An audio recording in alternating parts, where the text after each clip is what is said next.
All right, welcome to Eastern Hancock High School, where we have the final regular season game between the Eastern Hancock Royals and the Lapel Bulldogs. And currently it's about 60 degrees. It's been clear all day, but it seems to be starting to get a little cloudy. And I want to make sure everything's sounding good. We do have chat here in the press box, so if you're watching on YouTube or Facebook, we can see it. Some of your messages. We like interacting with the people watching. So if you get a chance, send a message. Let us know where you're watching from, and we can interact that way. We have I am Joe Paxson, and Scott Knight is here with us, and Cooper Bechtel is going to be helping us too. And we are getting ready to get started.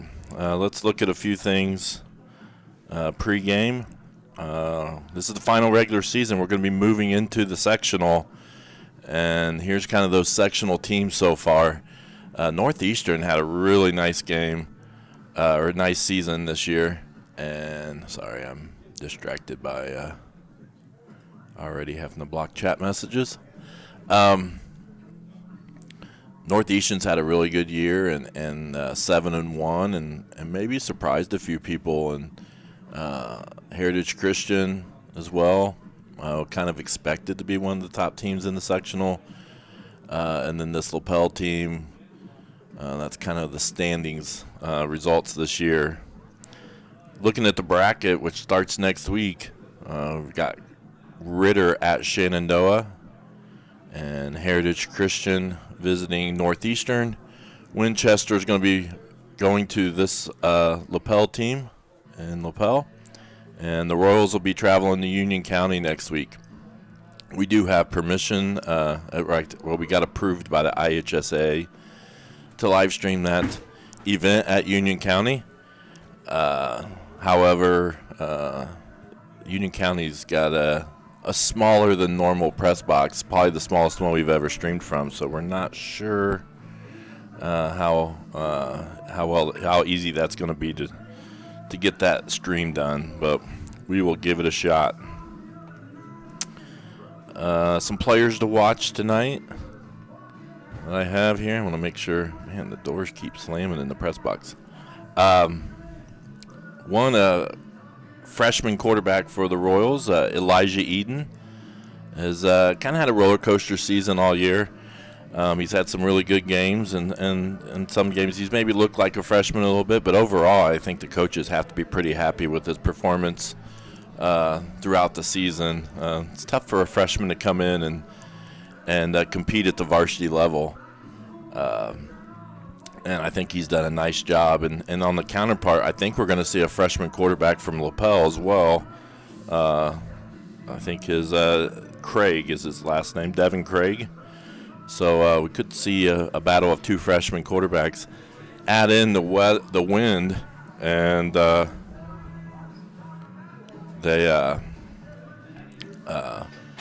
add in the wind, and that's even more of a challenge to these two young quarterbacks. For the Bulldogs, and I'm not 100% sure he's going to play because I think he's missed a few games lately, but when you talk about Lapel, it always starts with Tyler Dollar, senior running back. Just had an outstanding career, this being his last regular season football game at Lapel, and he's going to give us fits in the past. And he's definitely one to watch, assuming that he plays this evening. You have anything for? It's that one. Yep. Tyler is he is a heck of a back. He's got a good combination of speed and power, and you're right. Even since his freshman year, he's played a lot, and we've always had trouble with him. Now he had a phenomenal quarterback for a couple of years that I think ended up going to, I want to say Ball State, but maybe off on that. So things a little tougher when you don't have that kind of athlete behind center. But yeah, I agree with you. If he's playing tonight, he's going to be the key. And I would think after last week when we saw the young man from Shenandoah that was. I mean, we struggled tackling outside, so I would assume that was a point of emphasis this week. Yep. So let me look here. I got a few things I want to just make sure I mention before we get into the game, and I forget to do it. We have cross-country regional tomorrow. So we have 3 athletes there, Brandon Metz, Preston Markley, and John Henry Gray. We want to wish them luck as they're in the cross-country regional tomorrow morning. And they've had outstanding seasons. 2 of them I've made the top 10 board. In fact, they might even be in the top 3 or 4 now. So they've had a great season. And like we mentioned, I think, in the volleyball broadcast, Preston being still just a sophomore. And then another one, been a long time since we've had tennis individuals advance this far. Bryson Miles winning, advancing to the regional in #1 doubles, and they will compete tomorrow morning at Kokomo High School against Carmel. And then in the other match, it's Winchester against Fort Wayne Blackhawk. And then the winners of those 2 matches will play again later that evening, I believe, is the schedule. So good luck to Bryson Miles, and it's kind of nice seeing the 2 brothers. Yeah, absolutely. And they probably have that connection already. So I'm trying to decide where we're at on time. I want to make sure we don't miss the anthem. So good luck to them, cross country and tennis. Volleyball wrapped up their season last night against in the sectional against Triton Central. Really competed well. Triton Central, a really good team. So we will probably be doing the national anthem here shortly. And we will, we're going to do the anthem. So we're going to take a break for commercial while the anthem is playing.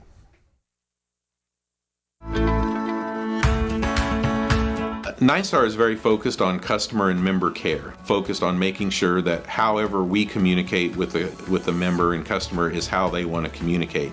Sometimes we're the one person that they speak to in a day, and you want that conversation to be happy and pleasant. As a nonprofit co-op, we're focused on providing the best service we can for our members. Nine Star is a different kind of company, and the difference is you. High school football fans, welcome back to Friday nights, to pure spirits, to pure sports. Welcome back to high school football. Fans, I'm IHSA Commissioner Paul Knighty, and I just want to say, welcome back. This is Friday night. This is Indiana high school football. This is your IHSAA. At 9-Star Connect, we're committed to delivering dependable and affordable electricity, and we know the best internet service is all about speed and reliability. We deliver both. At 9-Star Connect, we are a different kind of company, and the difference is you.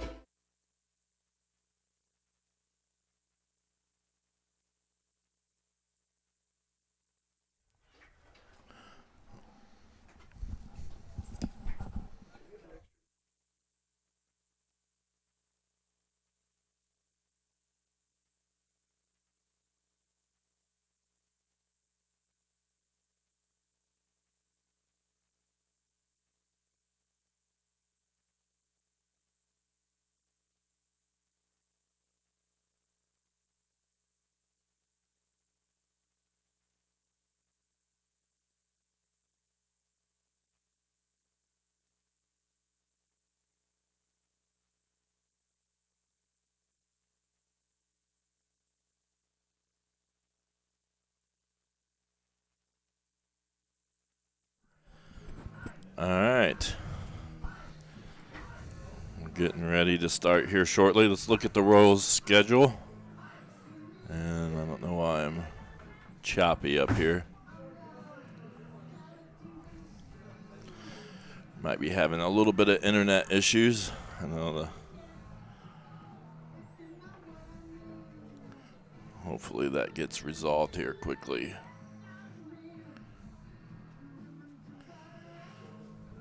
Afraid to turn off the feed. So, having a little bit of video issues, and it might be internet related. We're not sure, because the football team's having issues with some of their internet equipment as well. So we'll see. Hopefully that clears up soon.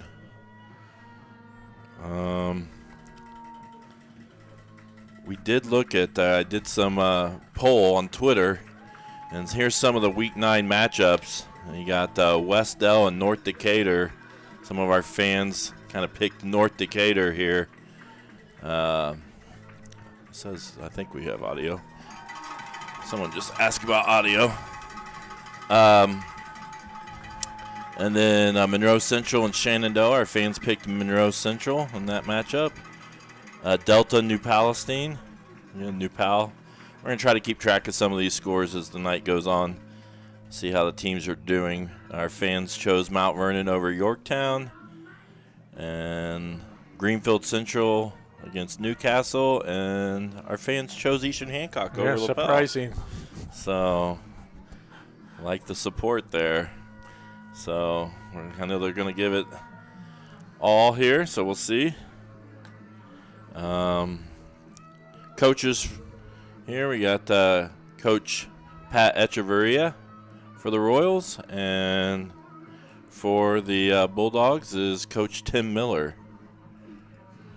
Which where hopefully his nephew gets a touchdown or two tonight. Yep. So, Tim has some Eastern Hancock and broader Hancock County connections. All right, I'm going to do something, and I may regret it. So,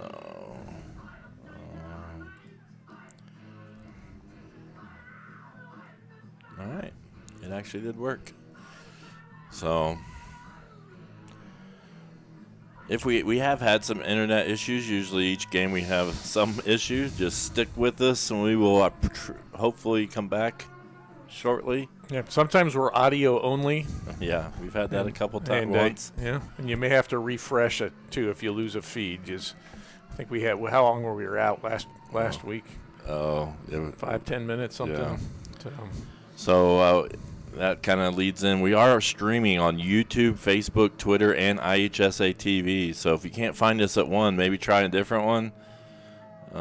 Subscribe to us at YouTube, Facebook, and Twitter. And then you can actually favorite us on IHSA TV, so you can find us quickly there as well. We're kind of having the coin toss. The simulated coin toss. When do they actually do it? Well, the teams are warming up. They'll call the captains over, and so usually when you kind of split up and you're running your offense and your defense, they'll holler for them. Gotcha. I knew that this was not the actual toss. So it looks like Lapel's deferred. Is that the right signal? And they're going to kick.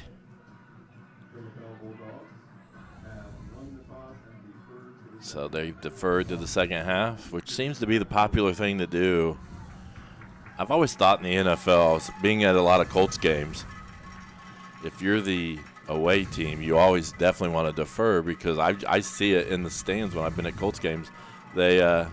People aren't back from the concession stands to start the second half. It's definitely that first possession of the second half is always a lot quieter. Yeah, I know. I've seen it in my coaching career. When I was at GA, we had a pretty strong offense, and so a lot of times we wanted to get the offense on the field and try to put the other team behind the 8-ball to start. And it's always a risk, because you go 3 and out. Now you've given your opposition good field position, and then to start the second half to get the ball again. So right. The conservative thing is to defer. Right. Here's our special teams. We got our kick returners. Should be Garrett Shaw and Dylan Bowman back there. So there's your special team starters tonight.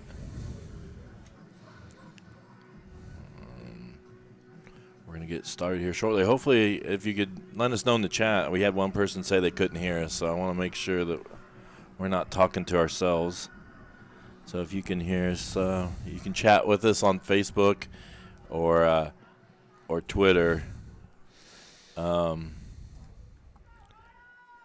just realized I still got that on. All right. There we go. Oh, I'm assuming that was there we go. A Facebook user. I've never seen it say that before. It's a new look. And there's the kick. Kind of a line drive to Bowman. Good tackle. Yep. There by number 40, Dean Crosby, senior.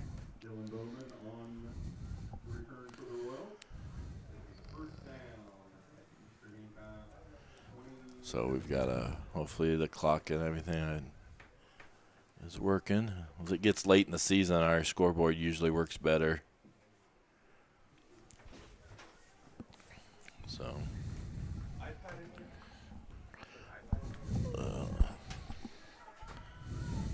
And here's the rolls here. Elijah Eden in the backfield. Quick pass to Willis. He's got first down. And that's good to see Willis back. And, he's been back for a while, and he hasn't really missed a lot of time. He's been playing defense a lot, but he hasn't had a lot of catches since early in the season. No, it looks like the cast that he had on is gone, like there's no brace or anything. So here's your offensive starters, and they're going to Elijah Eden, Kane Sotelo, Eli Manship, and we'll get to it. There's Eli Manship. Yep. Sorry. Another first down. And right now what's happening is the Lapel DBs are bailing, and we're able to get the short completions and then turn them into some yak afterwards. And you think on a windy day, maybe like today, has been freshman quarterback, get some confidence with the short passes. Yeah, absolutely. I mean, you can see they're playing 5 yards off, and it looks like a cover 2 shell. So they got 2 safeties back, and they're going. Here comes Kane right up the middle, and he may go. Yep. And he's going to score a touchdown. Yep, great start for us. Offensively, you got to be really happy with that. I got to get used to. I probably hit the replay too early, but let's see what we got there.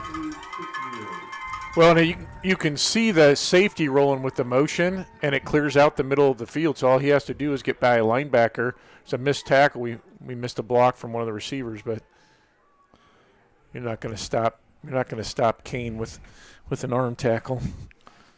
That's a great start. What was that? 3 plays? 4 Yep, plays? 3 plays.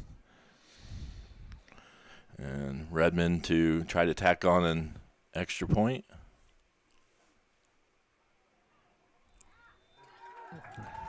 And I got to quit watching that.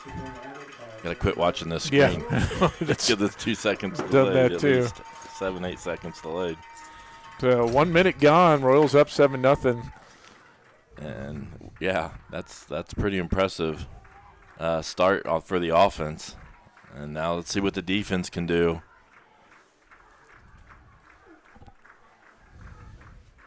And the Royals are going to need a healthy Kane Sotelo. That's the kind of things he's going to do as we go into the tournament. And he's been battling some things, but showed no ill effects of it there. No, and we look totally different on offense when Kane has been out.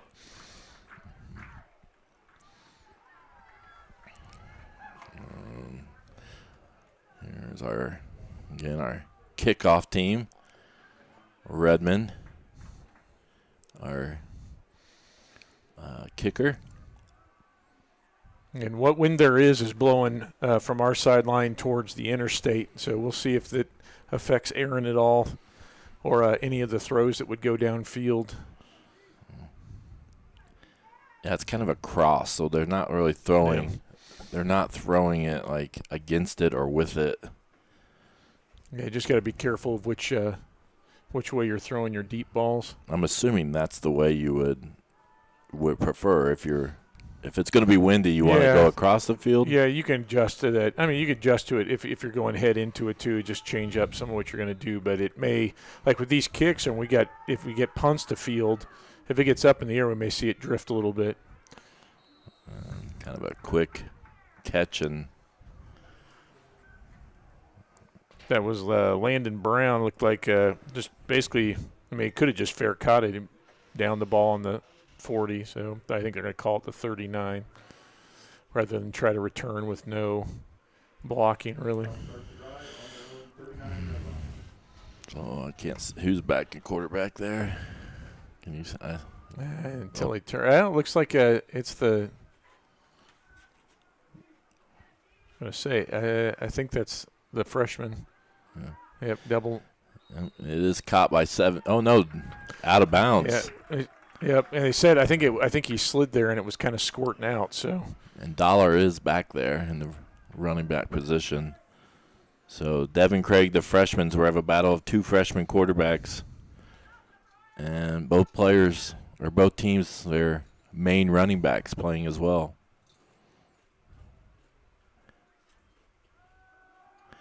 There's Dollar. Well, we did a nice job on defense that time, gave him no place to go. And you kind of wondered, they're on the same side of the bracket. Each team has someone to get past in the tournament next week. But these two teams potentially could meet just in 2 weeks if they take care of business next week.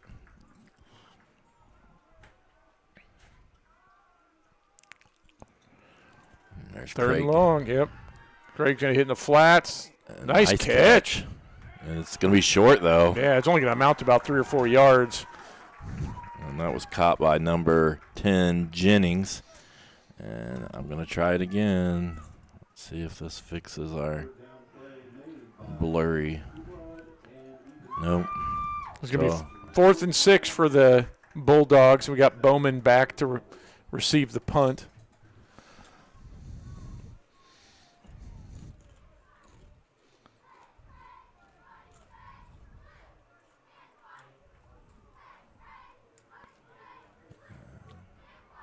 And that one goes off to the right. Nice spiral. It's going to take a Bulldog roll. About 20? No. Good offensive possession to start the game. Good defensive possession. I didn't get to our defensive starters. So Yeah, too quick. that's a good thing. Yeah. Yeah. I prefer to maybe have to do that because they're too quick getting off the field.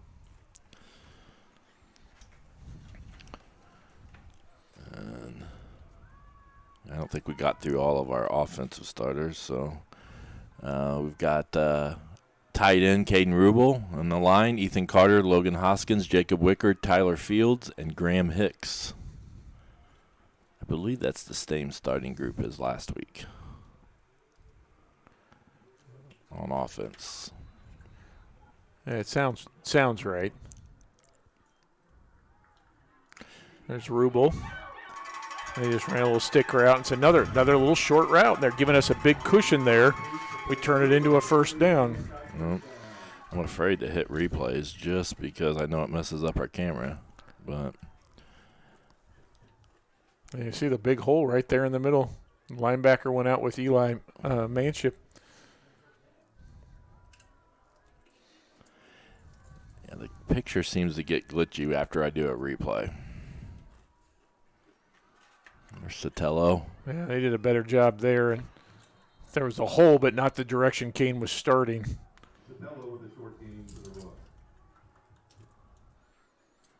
I would say they've got to be fixated on stopping Kane, but right now, I mean, if they're going to play that soft on us on offense or with the receivers, we could take that all night long. Give it to Kane every once in a while to keep their linebackers honest.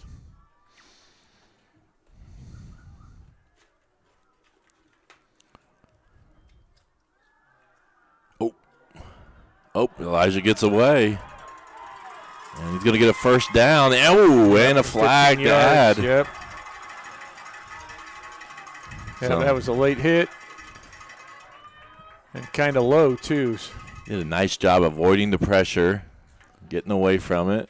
And that first lineman in there didn't wrap. It was almost like he was surprised to see the quarterback. He was looking somewhere else, and Elijah kept his balance. And the route we were running was the one we ran on the other side was what we had done to Rubel earlier. Oh, why are we going that way? Well, they missed it. They must have called it on us. Well, Okay, so maybe that's why you got hit. late. It was a block in the back. I don't know. I got the replay. Let's watch it. See if we see it. The block in the back. Late. There's nobody there to block him in the back. Right yeah. there. Yep. All right. Guess the guy from behind got him inbounds, and then shoved him in. A little screen to Bowman. He gets the first down. And there's the flag. So we're going to assume this one's a but I don't late. That didn't look out of bounds to me. So it's hard to tell with I didn't hit the replay on this one. It's hard to tell with our players standing right there. I mean, Dylan got thrown. He kind of got tossed, and it looked really bad. Yeah, so that's a personal foul. That's huge. We actually thought we had that last play, and so we still get the same result. Big mistake by the Bulldogs. Royals sitting on the 35 now. And right now they've only stopped us one play.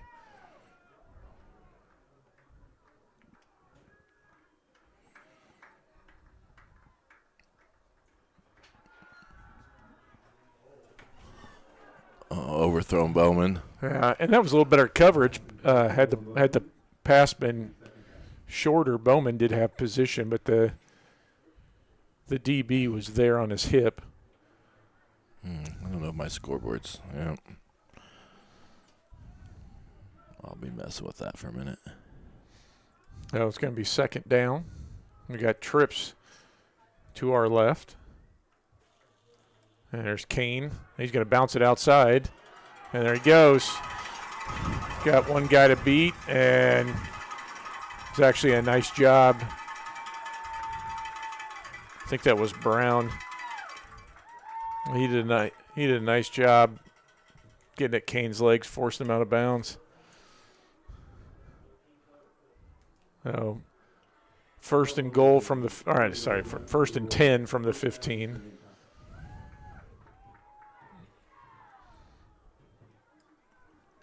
And this is as good as I've seen our offense since we played like week 3 playing Westdale. We're really clicking right now. And Elijah gets flushed. Kind of throws it at the pylon there. Pass is incomplete intended for Dylan Bowman.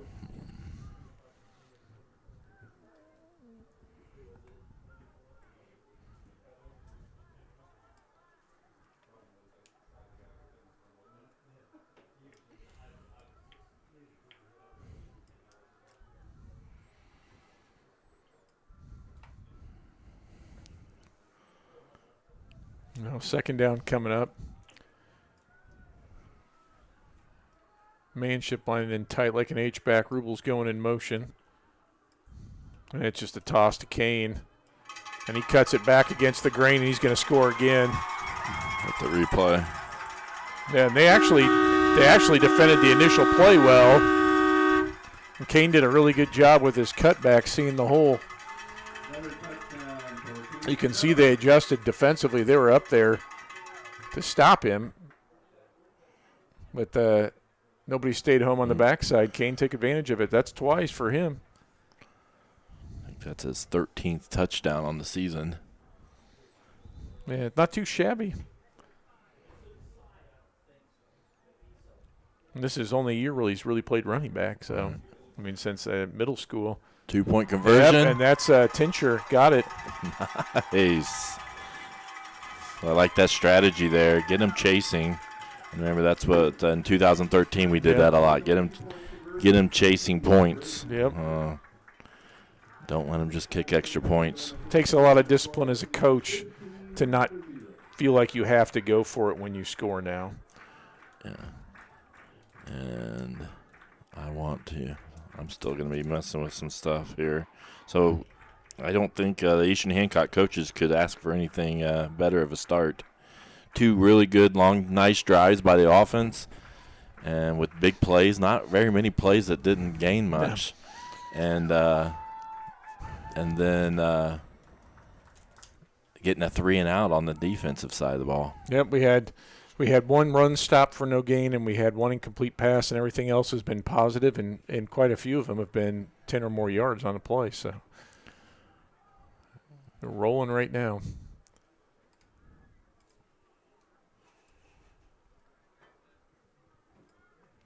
Still working on the scoreboard, so if you see it doing weird things, that's me.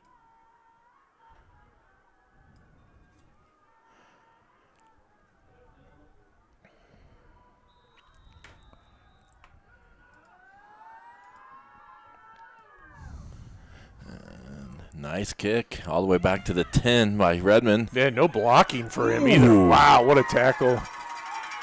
Wow. That was Tincher.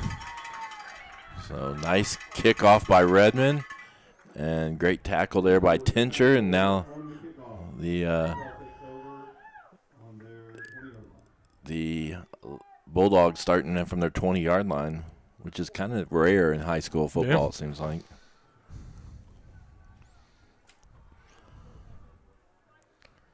Tincher would have got a couple points in wrestling for that takedown. He just nailed that guy.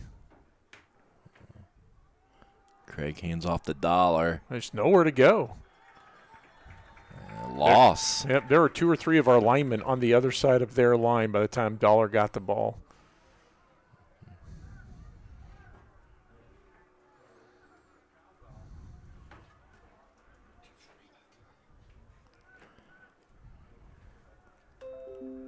What was that noise?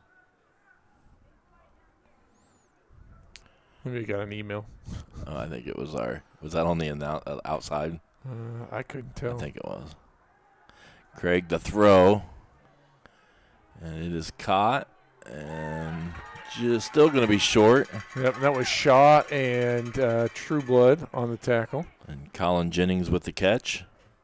Jennings second. And it's going to be third and looks to be 4. Let's see if we have stats. Not sure if anybody's keeping stats tonight or not.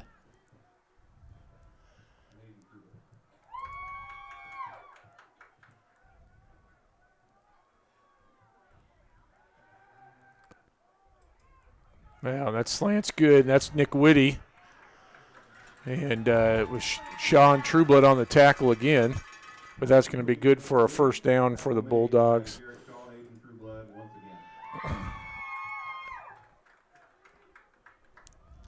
So I don't believe we have anyone taking stats. So the first down there by the Bulldogs with the catch by Whitty.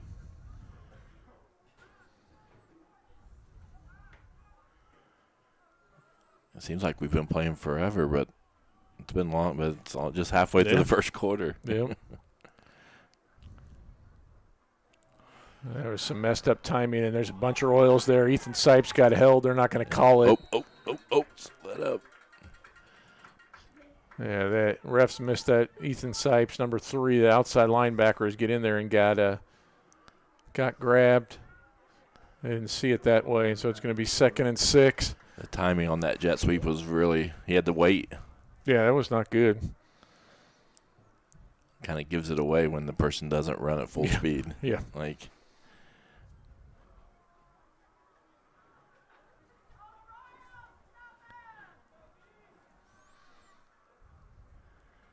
oh, fumble by Craig.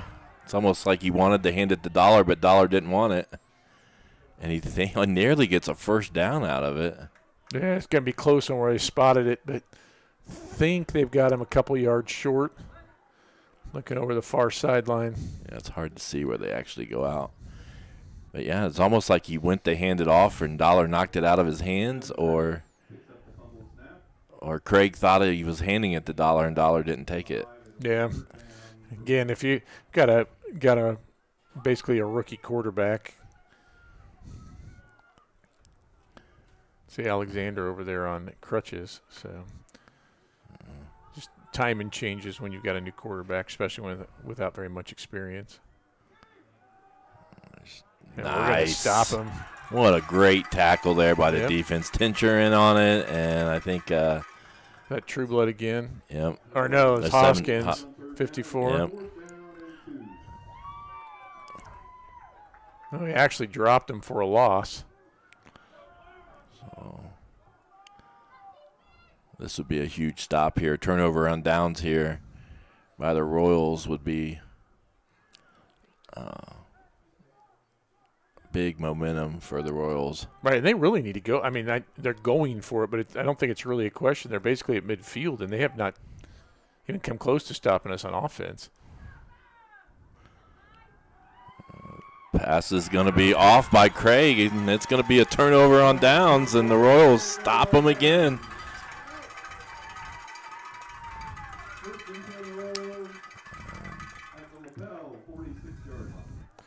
And Craig was trying to get that ball out quick, and he kind of threw his sidearm a little bit and just didn't have the strength that time. It's a long throw. Yeah, that is a long throw. So the Royals take over with a 15-0 lead. Let's see how both teams adjust.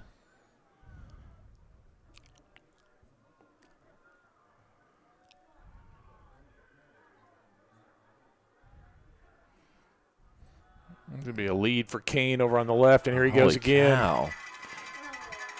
Man, that's a big gain. 18, 19 yards. Wow. I mean, we haven't seen holes like this for a while. No. So I don't know if it's I don't know. Well, some of that was schemed. We had Manship and Rubel both kind of pulled and went out and kicked out over there. And Coach Miller calls a timeout and calls everyone over there. And I don't think he's happy with the start of this game. So hopefully this is working. They just announced, we'll go ahead and announce it since they're announcing it here in the stadium. Good luck to Bryce and Miles winning as they compete at Kokomo tomorrow in the tennis regional. They take on Carmel and the match in the morning. And if they win, they would take on we would take on sorry, I'm getting chat messages. I'm trying to check. The winner of Winchester and Fort Wayne Blackhawk Christian. So good luck to Bryce and Miles. They've had a great season. So good luck to them tomorrow.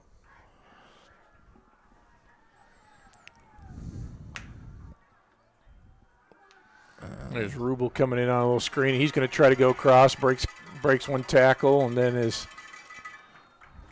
takes a group of Bulldogs there, and Caden's going to gain about 5. Nice short pass, and Pass is complete from Eden to Rubel for a short gain.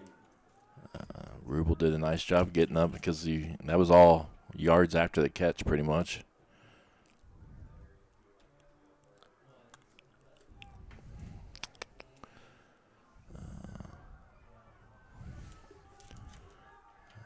Eden the throw. Nice.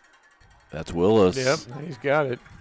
Had to reach a little bit, or he may have been able to even run, but Caden hangs on. It's another first down. We also had Manship down the pipe on a skinny post. See if we come back to that. I talked to Eli's mom before, and I thought I'd really like to see Eli get a touchdown tonight. So he can go yes. talk to his uncle afterwards. Yes. Or uncles, sorry, plural. She says they're a very competitive family. Oh, I can't imagine.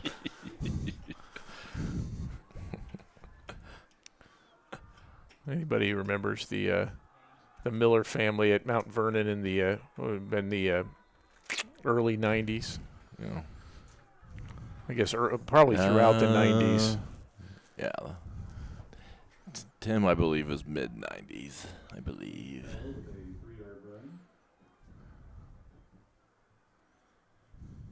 Oh, they held Kane to 3 that time.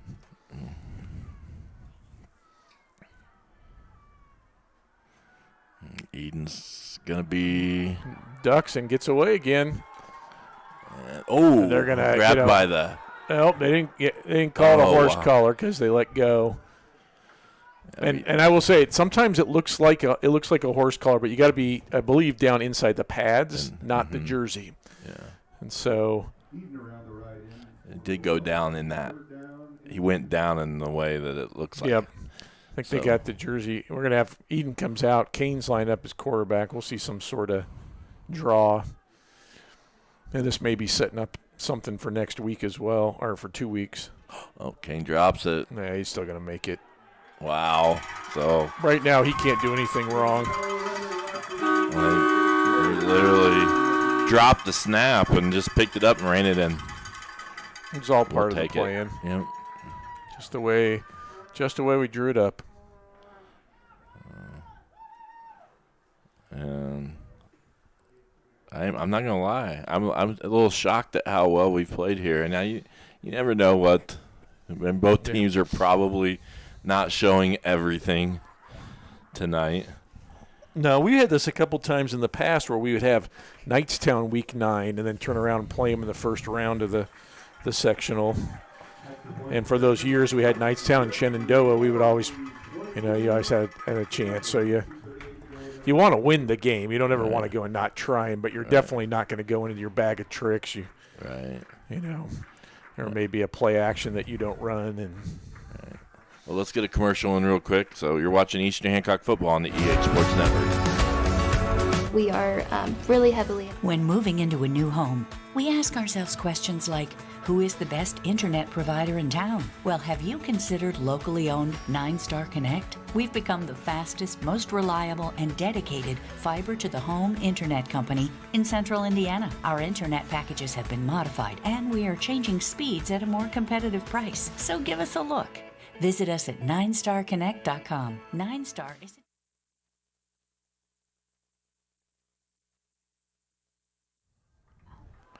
All right.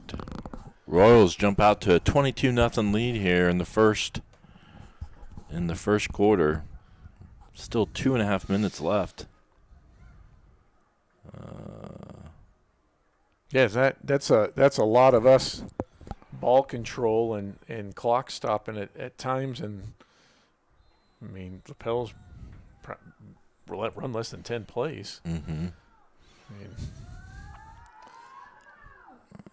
Redmond. Three kickoffs, 3 different kicks from Redmond. Right. It's like a pitcher that's just now messing around, throwing different pitches. I know those. What's typically if you have a kicker that can do the different kinds of kicks like that, is that something I read or they see where someone is, or is it just like, hey, let's try this? Well, it would be the coach will tell them what they want, and he may say, hey, if you see this, then you can do kind of like you'd let a quarterback call an audible, but I don't know. I don't know what our philosophy is on that. There's a screen pass to Whitty, and they're going to call. There's going to be flags. I'm assuming that's going to be against the offense. Yeah, I think that's number 10 coming in a block. Got asked if Lapel is sandbagging. We don't know if they're sandbagging. We do know that their starting quarterback is on the sideline. And though this Craig has played six so games. I'll say this: their other quarterback is on the sideline. So if they rotate him or whatever, he's not in. And if you look statistically, the freshman here has thrown more passes than the there you go the other. So and part of it is and we said this earlier, that because there's a really good chance we could play again in 2 weeks, you kind of stay vanilla. I mean, we haven't done anything especially creative on offense, just very standard, generic kind of things. And Lapel's defense is, at least initially, was kind of basic. I think they had to adjust a little bit because we were going to make it not competitive real quick. And Dollar's playing out there. Yeah. And he's a game changer player. And I disagree with that. They're going to call – I think they're going to call pass interference there. I don't know about that. We'll see. I always love that the officials on each sideline are maybe influenced just a tad by the nearest sideline they might be near. So that's interesting because they're going to get more yards on this penalty, like a significant more than where the pass was going to be thrown. Oh, yeah. Caught. Yep.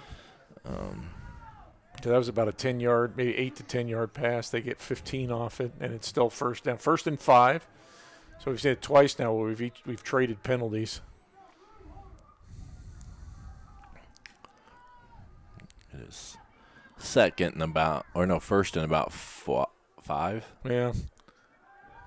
And they're going to keep coming back to that. It's Woody again, and He's about to break away if they don't get him down. He's doing his best Kane imitation. Yeah. So nice job by Woody. Carried quite a few defenders, and he kind of bobbled it on the initial catch, but then really advanced the football afterwards. That's the one thing that's tough as a receiver when you're coming back to the ball like that. If it's not just right, doesn't hit your hands just right, you kind of – it's almost like you want to scoop it like in baseball or something. And so that could throw off the time. It was a good job by Woody. And then our defense got around him. We just got to bring him down. There's Dollar's first significant gain, right? I mean, I don't think he gained more than a yard or two before. He gets 5 that time. Yeah, and kind of a misdirection with Woody to open up that gap in the middle. And the first solid drive by Lapel so far. A minute and 30 left here in the first quarter. Comes motion that they slowed down again on that jet sweep, and there's looked like a hold there by number 10. And that was Sipes again who got out there, and the refs just aren't seeing it. Dylan Bowman on the tackle for the Royals. First down, Lapel. So first down, Bulldogs. And they've found something that they like right now. So we'll adjust to that, the outside run and that quick screen to Whitty. See what happens next.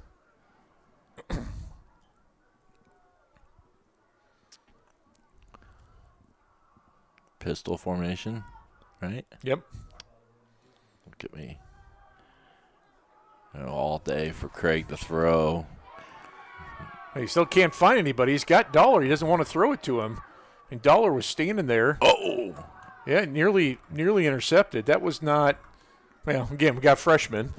So Dollar standing there basically begging for the ball. He could have turned and run and nearly blew up in their faces as Craig almost throws an interception trying to make a play. That's one of the longest, I think I can remember in a high school football game where a quarterback had that much time. And we only got 3 down linemen, so 3 on 5. They ought to win that battle. Right. And we knew this one was coming. Tincher was already over there. And there's a late flag over here. It's going to be a holding, a block in the back, something. Did you happen to replay that one? No. Okay. Sorry. No, we had the left side, like our linebackers over there were already moving that direction. I could have probably still hit it. Yeah. It's a 14-second replay, so I could have probably got it. Well read by our guys.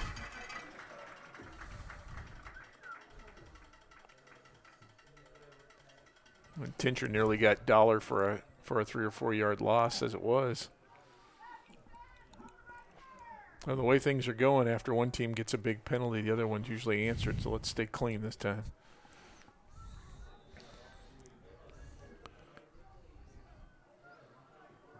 Second, and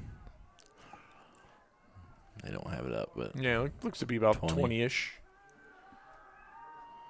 Long out. Whitty got it. And he makes a nice move to the outside. And what's that flag for? That's only. I mean, it can only be where there's interference or a block in the backs. There's the replay, but I don't see where. Oh, there's a block in the back. Oh. So basically, they're gonna go right back to where they were off the reception because it's a spot foul. They gained about 4 yards net. So give me a second. I'm going to restart. And that really was not a smart play by the receiver that was out there. Yeah, because it really didn't help spring Whitty open. Whitty got open on his own. Yeah, and he was already coming back outside. I mean, just was not – that's when we just you play basketball defense. Mm-hmm.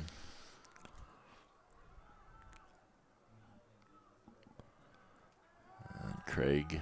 Screen pass. Yep. And we'll credit Braden Hill with getting in his face and forcing a bad pass there. They had all their linemen out there. Intended for Whitty over there. Yeah, they had all their linemen out. They had a chance to do something positive. Braden Hill running in. I think Whitty comes into the game with 42 catches, the most on the team. So definitely a person they look for in the passing game. And he's been starting since his freshman year at that receiver spot. Big target. Yep. Brought 2 linebackers. Now there's a late flag again. And that's the end of the first quarter. But ball's caught on the sideline for about a 2-yard gain. That was Whitty again. I think there's going to be a hold. And they'll go for it. I mean, they'll be on the 43. It'll be 4th and 14, but you're too close to punt, really. Discussion. Or are they looking to see what they want to do? Yeah, I think we force them back. I mean, you're going to have 3rd and 30-something.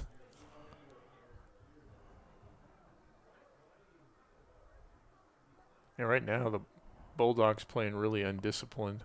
Oh! Are they going the wrong way? They're going the other way here. So that was on us. I've not heard. Oh, personal foul. I don't know. I don't know what the lasso roping signal that ref just made was. That one's not. Does it mean we're gonna have one? You don't have a one untimed down here, do you? Yeah, that may be.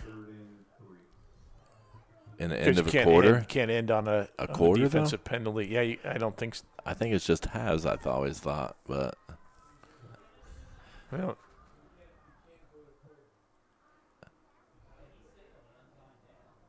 So the official signaled an untimed down, but it's just the end of the first quarter. I don't know if he thinks it's halftime. Yeah, I may have been confused. We'll see.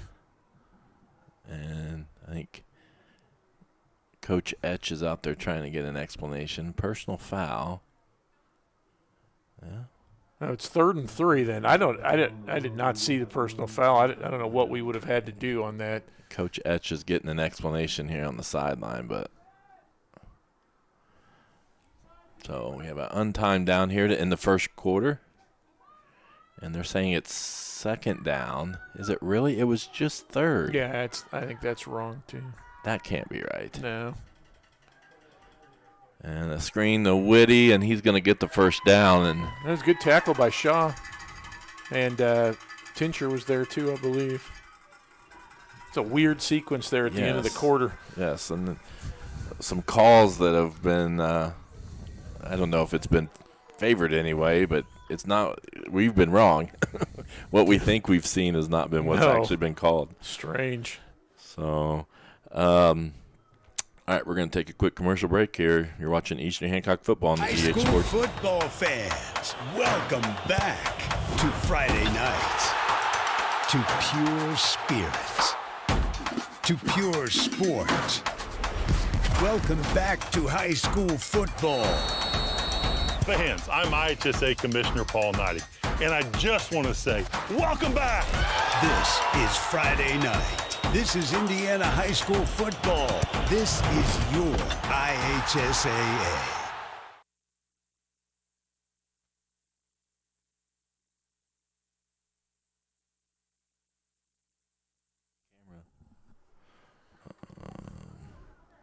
There we go. All right. Just getting nervous there for a second. When we come out of the quarter, the Royals defense is going to be set up at their own roughly 25. Bulldogs making their first serious challenge of the game. First quarter is all Royals. Mm-hmm.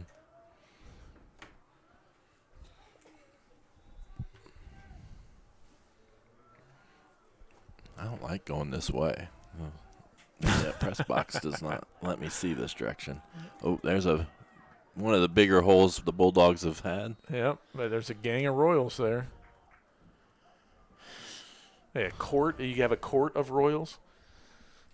Yeah. It's going to be about a 4-yard gain, 5-yard gain maybe.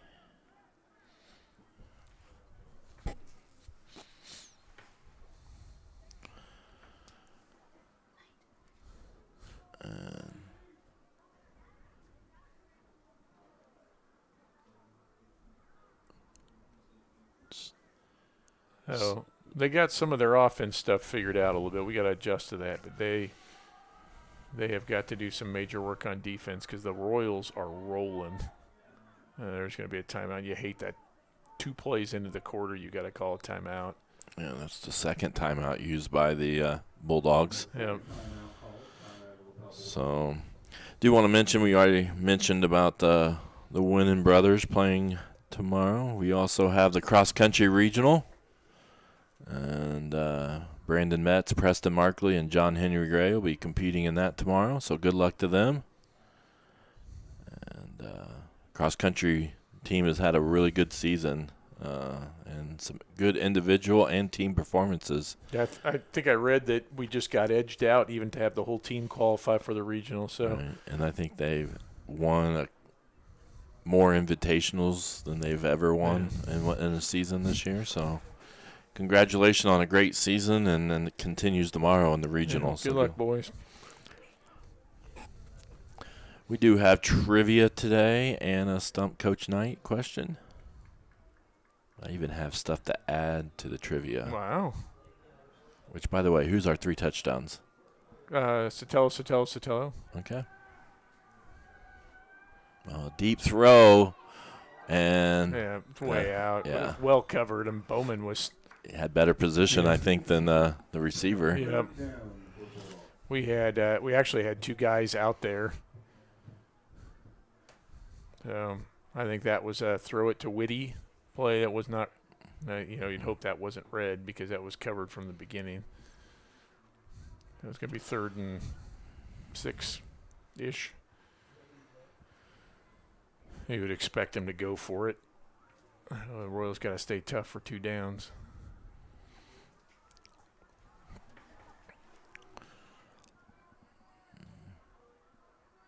We got the blitz coming.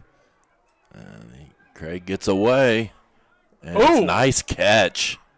Yeah, that was a dangerous throw. There was a whole group of Royals around Whitty. And is that who it was? Was it Whitty? That was a great catch. He just snagged it. I think I hit the wrong button. Let's see if I got that replay or not.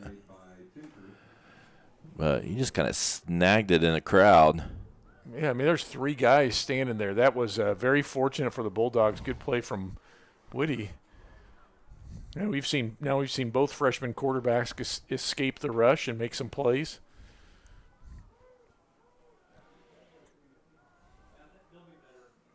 Dollar.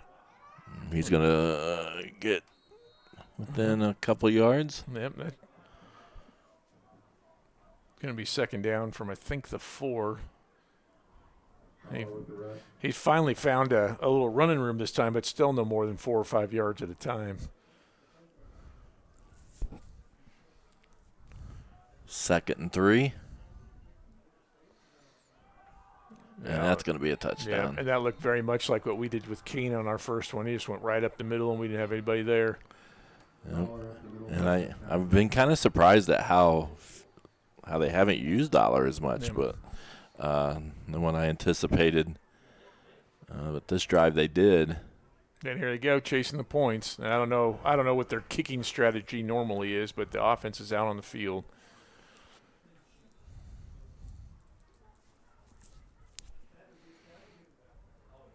And they would have to get at least one of these to keep pace with us.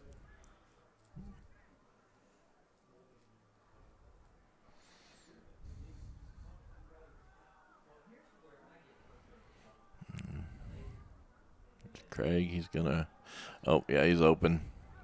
That was a pretty easy 2-point conversion there. Yeah, very similar to what we did with Tincher. And that closes the gap, 22-8. Eastern Hancock leaves the Lapel Bulldogs. Man, what started out didn't seem like this game was going to be real competitive. The Bulldogs decided to join it near the end of the first quarter.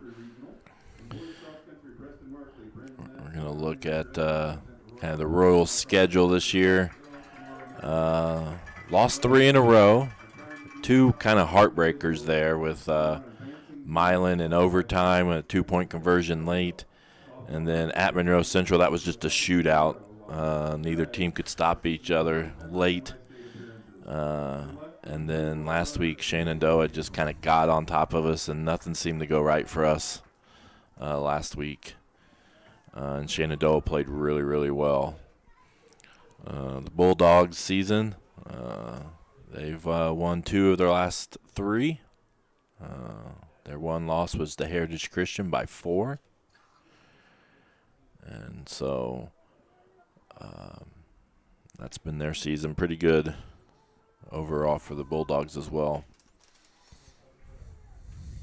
And I lost my quarter scoreboard.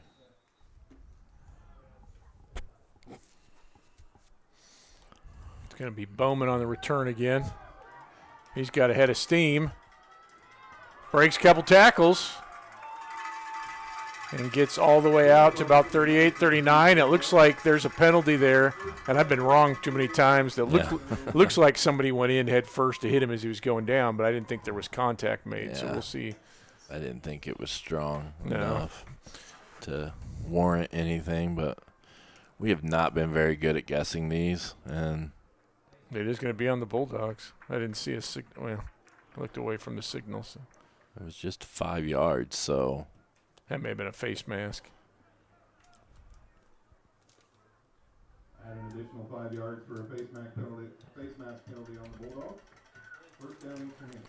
Aren't a whole lot of 5-yard penalties during a play. Yeah. You look at the Royals, we almost have an inverted wishbone. Here come both of those backs, and that one's batted down in Eden's face. So good defensive play there by 70. Yep. And Kane's getting a break on offense. Another senior, Peyton Spears, in there at tailback. Chandler Lowe's is who knocked that down for the Bulldogs.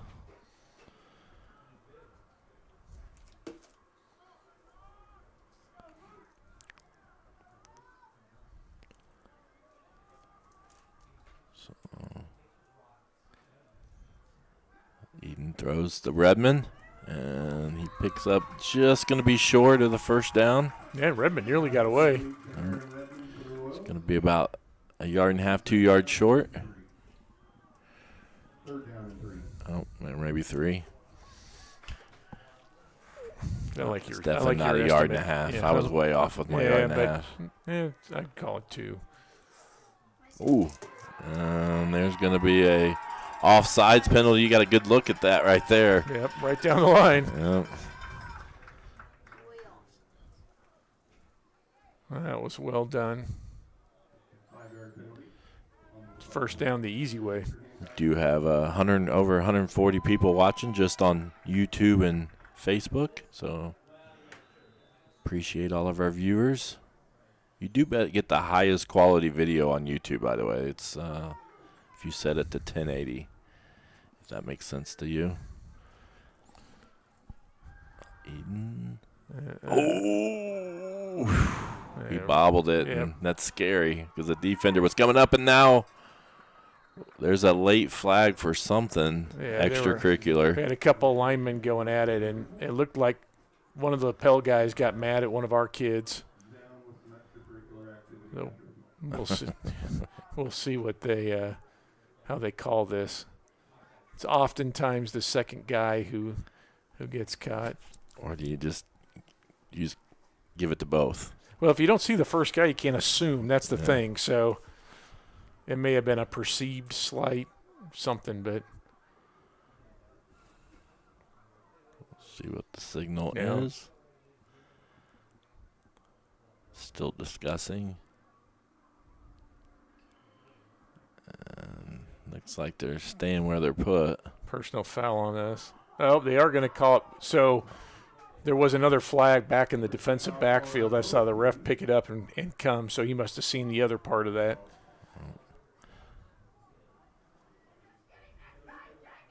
So should still be, what, 2nd and 10?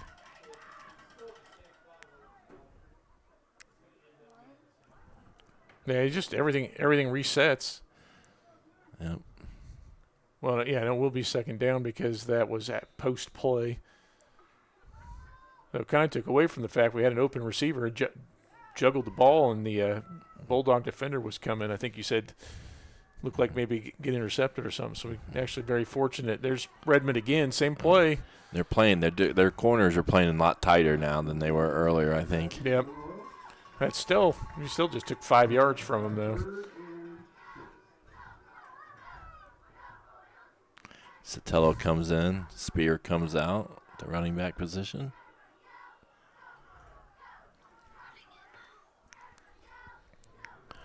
We got some Coach Colson from Florida. I bet it's a little less windy and warmer there. There's Sotelo. Oh, they actually got him that time. One of their big boys got him from behind. Is that 72? We're now dark enough I can't read. Yeah. Is that JT? 72 is J.J. Baxter. J.J. Baxter, yeah. That was a good job by him. He was able to hang on to Kane's jersey, which has proven to be tough to do. Big fourth down. Oh, he had Redmond open, too. That was that same play. First time Royals have failed to score. Stu, we do not have a Hibbert cam anymore, so unfortunately we do not have that set up. So manpower, we have less people. Coach Hibbert was really good with the Hibbert cam though last year. My favorite interviews of all time. Yeah, and anytime I'm having a bad day, I watch that. That would be County Network TV as well.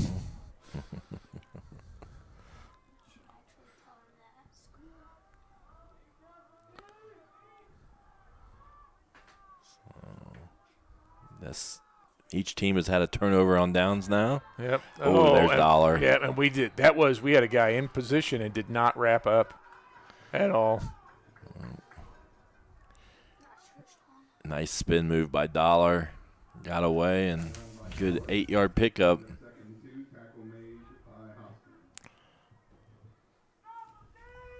I think Stu's volunteering to do the camera on the sideline. And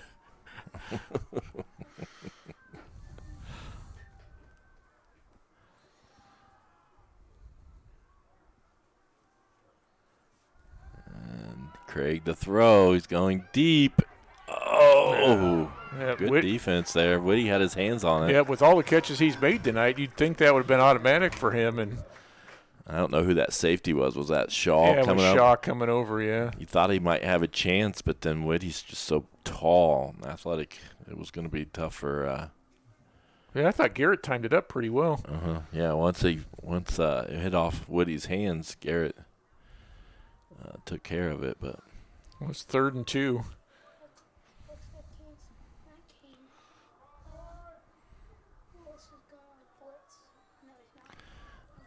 And there's Dollar. Oh, hit, but not wrapped. Same thing again. Oh, and there's a flag too. So that's gonna.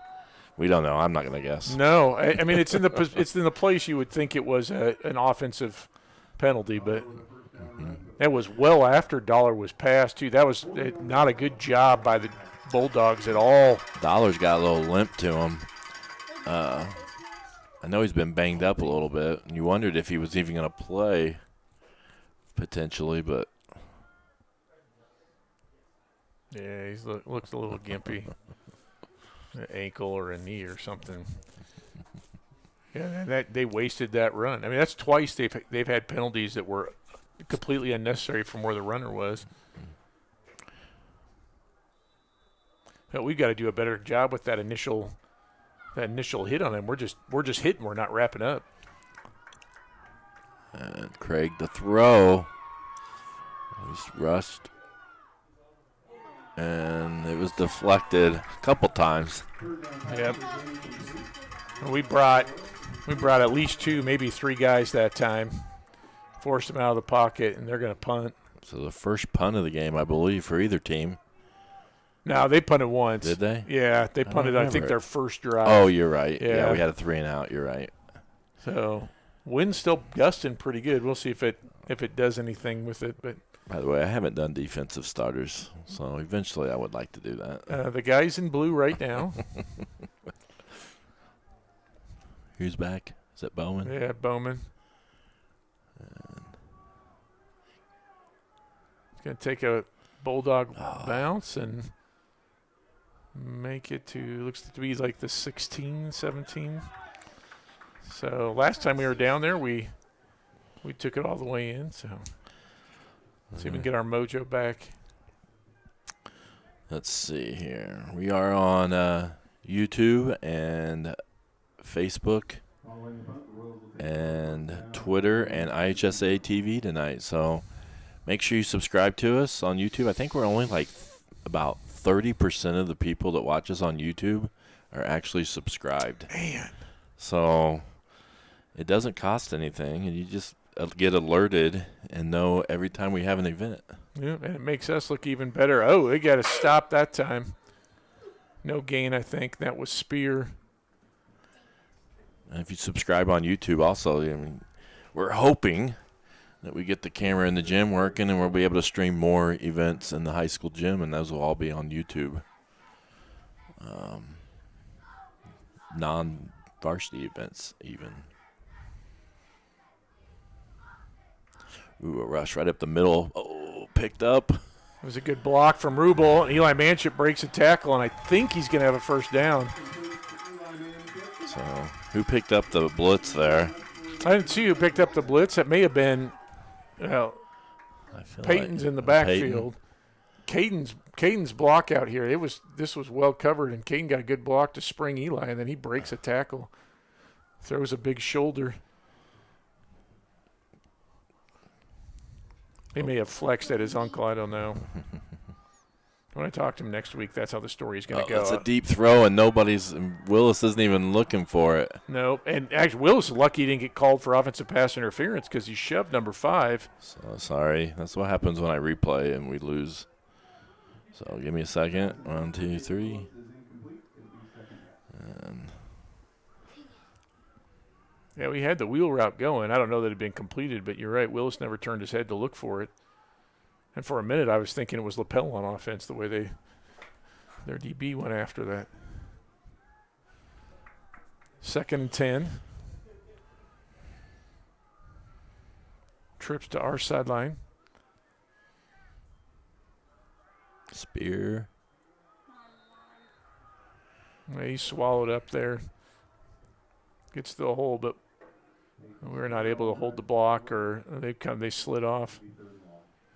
It's going to be 3rd and 11 and a half, 12.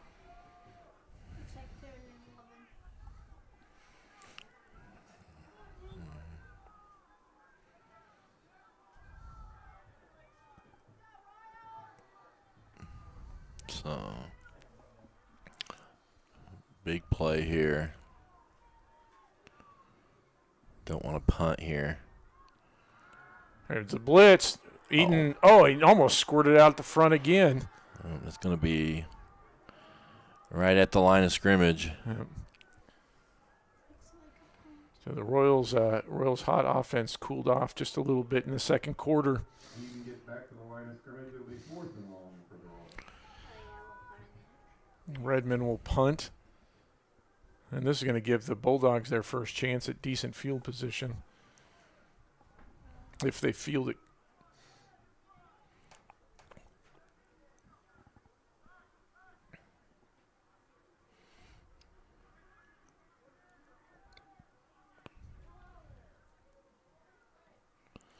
Nice punt. And he calls a fair catch.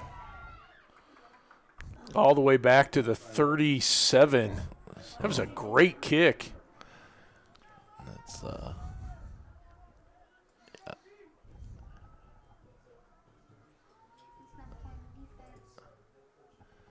Try one more thing here. Just to check to see if we have no stats. Well, Bulldogs going to have 4:22 remaining in this half. Some local scores. Shenandoah leading Monroe Central 15-0. And Yorktown leading Mount Vernon 28-22. Nice.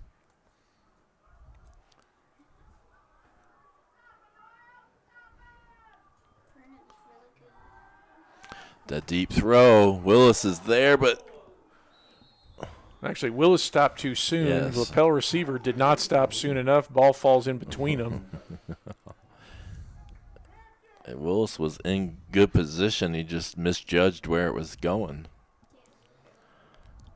And he might have had a shot at a touchdown if he'd have caught that, because they were all the way by themselves on the sideline.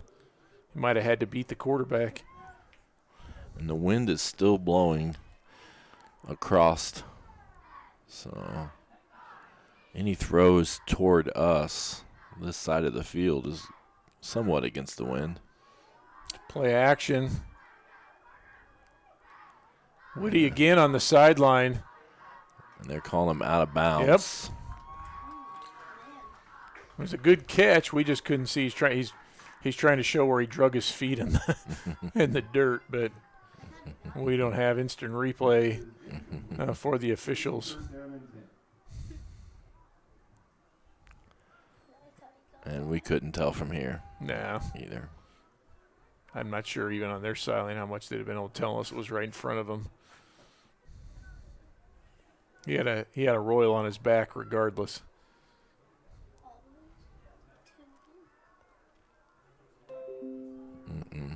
What's that sound? Brought the blitz. Tincher's the pick.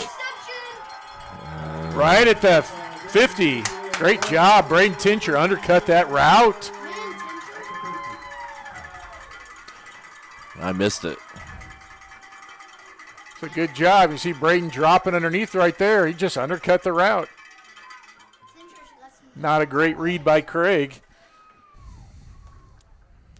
Braden's going to get some run on offense now, too, reward him.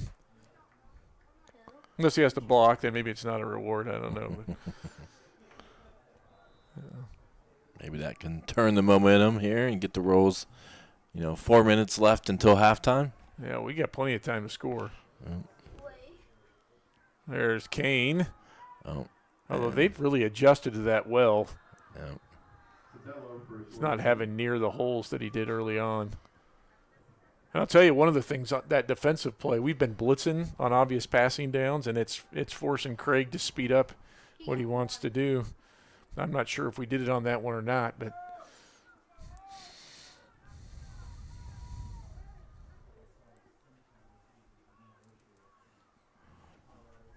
got that inverted bone.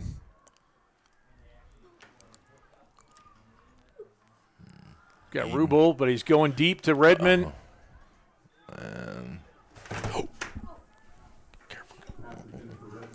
And then that was Redmond thought he got bumped there, but I think the defender actually got better position on Redmond. Yeah.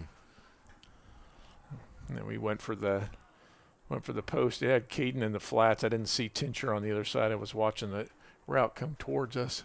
We've thrown a lot of short passes here to start the game, so it's nice to see us throw a couple here deep lately, but neither one's really been close. We're going to see Kane come this direction. There's a cutback. Same thing he did earlier. They just were able to tackle him this time. We're going to get the first down. Yep. Oh, it's a good night when we say only 10. Only 10. Yes. I just don't like how many – they need to blow that whistle sooner. Yeah, they've been doing that the last few weeks. It seems like they're letting kids pile on before they stop forward momentum. That's one thing when you're an adult in the NFL. It's another thing when you're a teenager.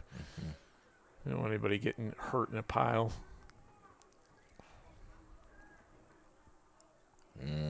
Felt like we had movement, but nope, there's a flag. It's probably going to be on us. Yeah, and Eden tries to escape and is taken down. It's going to be maybe a yard loss, maybe half a yard. Manship's going to come back in. I was watching the routes. That time we did have Redmond open, but I'm not sure Eden ever had a chance to look. It's a bunch of Bulldogs flushing him out of the pocket early.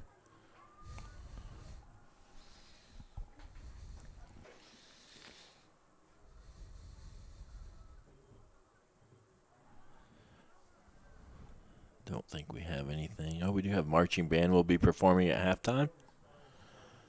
So we'll see if we can have a microphone out the window so you can hear it. We just aren't responsible for anything you hear from the crowds. Yeah. And this is their last time to perform. I don't think they can perform during the sectional.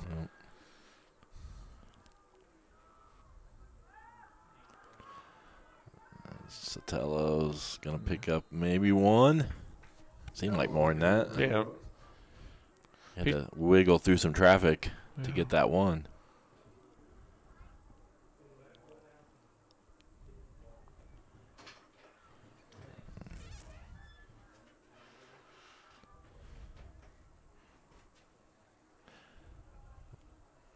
Kind of in this in between, like, how aggressive do we want to be right now? How quick of a pace do we want to go? Yeah, you want to take time off the clock, but still give yourself a chance to score. And we do have all of our timeouts, I believe. It's going to be 3rd and 20. Yeah, we've got all 3 timeouts. The Bulldogs only have one. They had to use one to regroup early in the first quarter and then the second play of the second quarter. The Bulldogs get the second half kickoff. So it'd be key for the Royals to score here and not let the not let the Bulldogs score before halftime.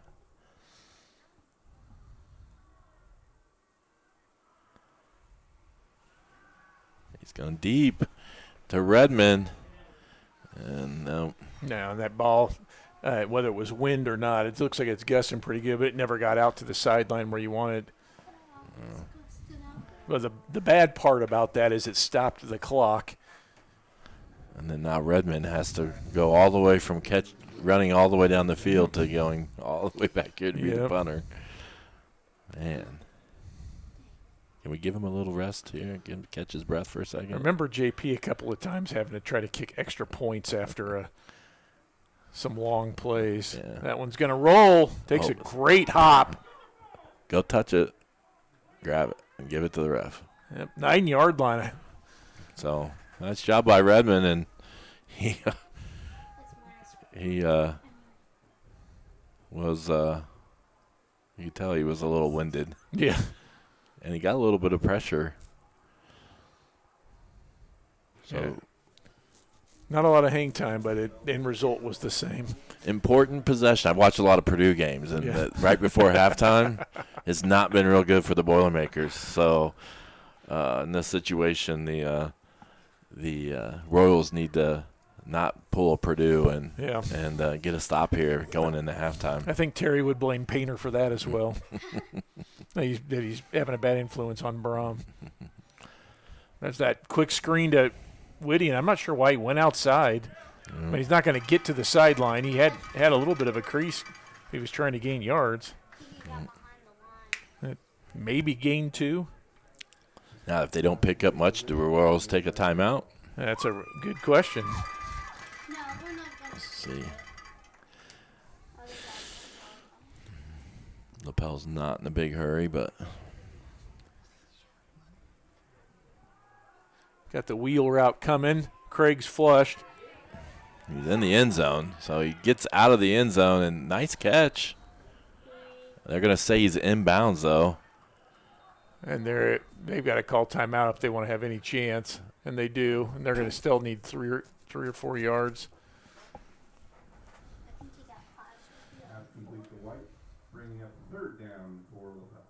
So that's their last timeout.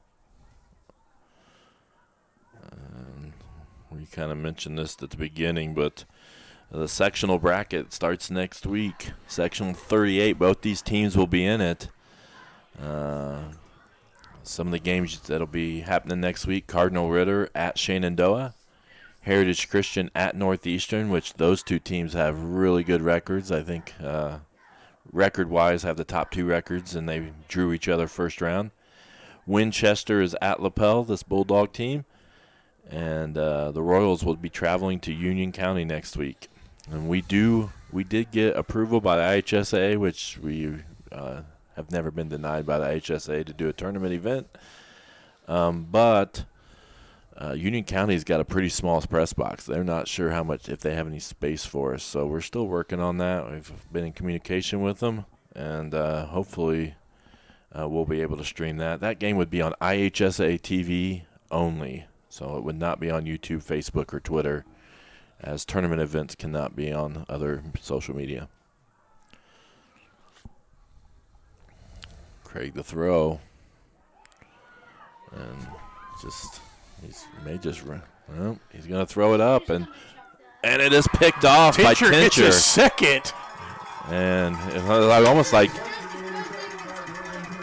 so Tincher with his second interception, and if the guy would hit the replay button, we maybe get to see it. Let's see if I hit it. No, we did get it. Yep.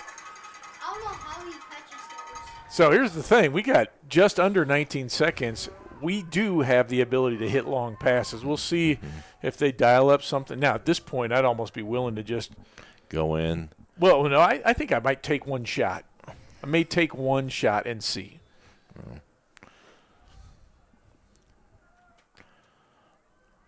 You have all three timeouts, so it's draw to cane is not out of the question either. No, and here we go.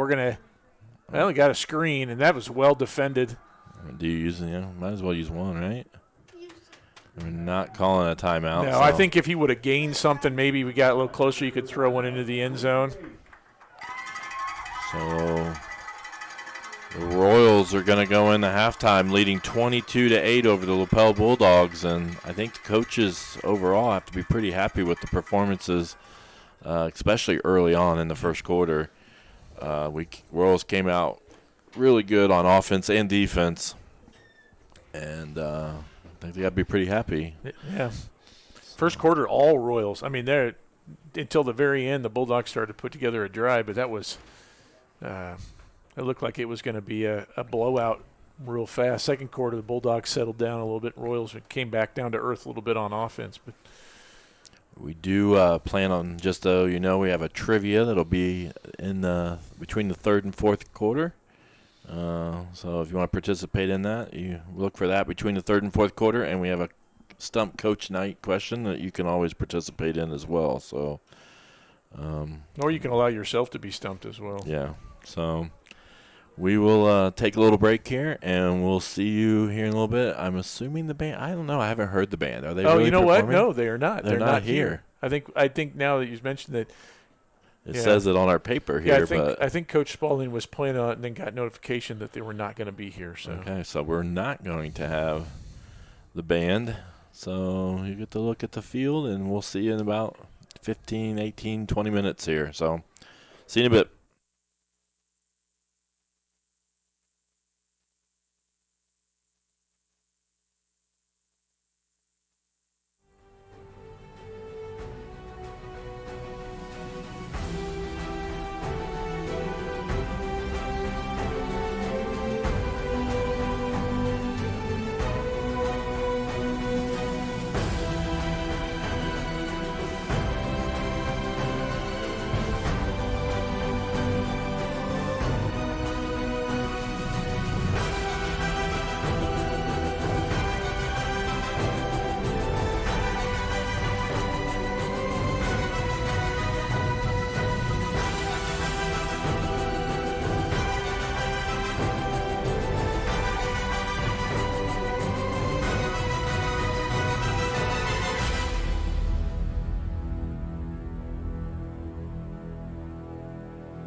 I can't hear myself.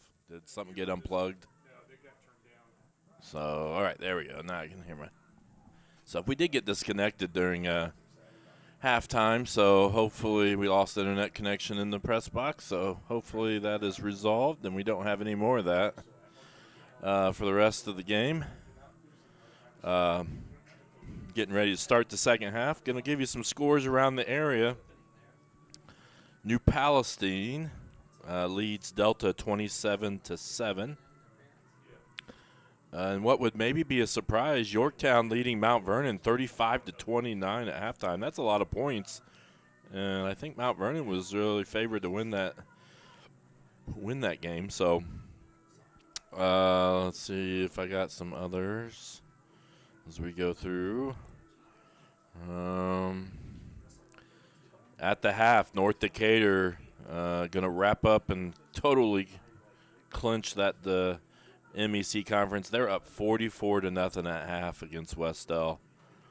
North Decatur, just undefeated season. Really good team. One of the best teams we've seen, if not the best team we've seen this year.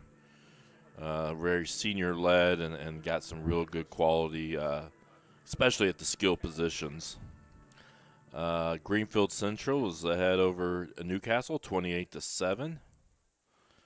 And I believe that's all the scores I'm seeing at the moment. So,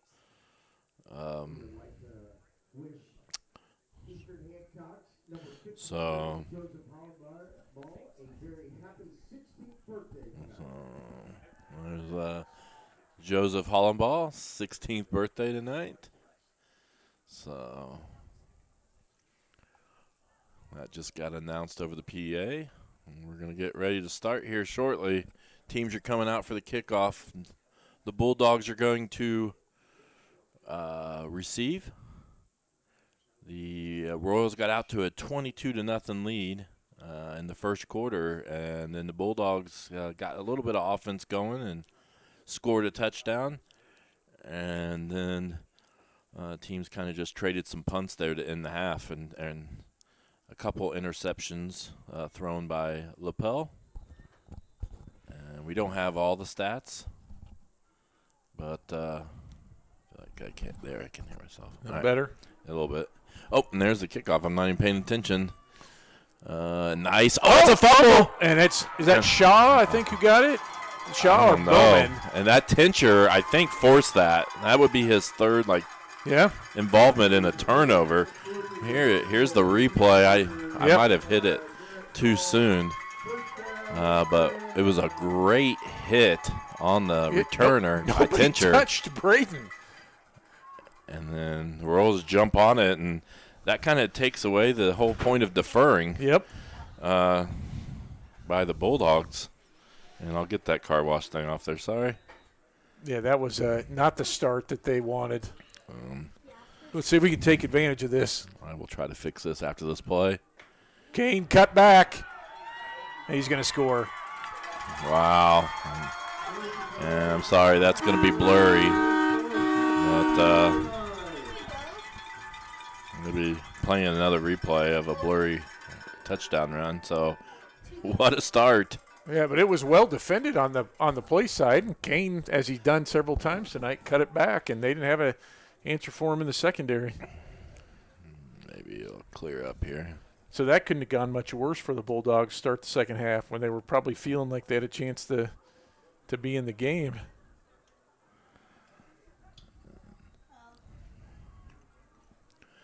So literally 14 seconds. And the Bulldogs were going to have a chance to kind of close the gap. A fumble on the kickoff return. Royals one play. A Kane Sotelo touchdown. I think that's his fourth. Yep, he's got all four of them tonight. Fourth touchdown tonight. I think that's his 15th on the season. Yep. So Kane having a really nice, obviously, game tonight. And we haven't really, leaned on him that much as well. There's been some games where we went Sotelo, right, and really leaned on him for the ball game. We've thrown a lot with Eden and done some things in the passing game as well. Yeah, they've Lapel did not try to take away our passing game, and I think before when we were so heavy Kane-centric that the passing game really wasn't there. There was some things they were doing, and so we just gave it to the Haas there in the backfield. But,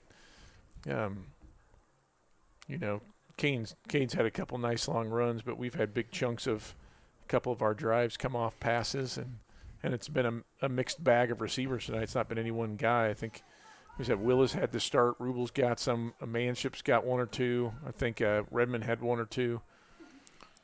We need to run that kickoff play we ran last time. Yeah. It worked out well. We'll see if they put a body on Tincher this time. No, they did not. And that time it was Sipes. Yep, Tincher got one side. Sipes was on the other.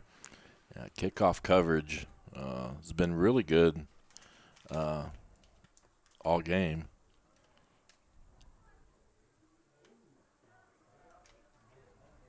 And so the Bulldogs are going to take over as soon as our camera figures out where people are on the field.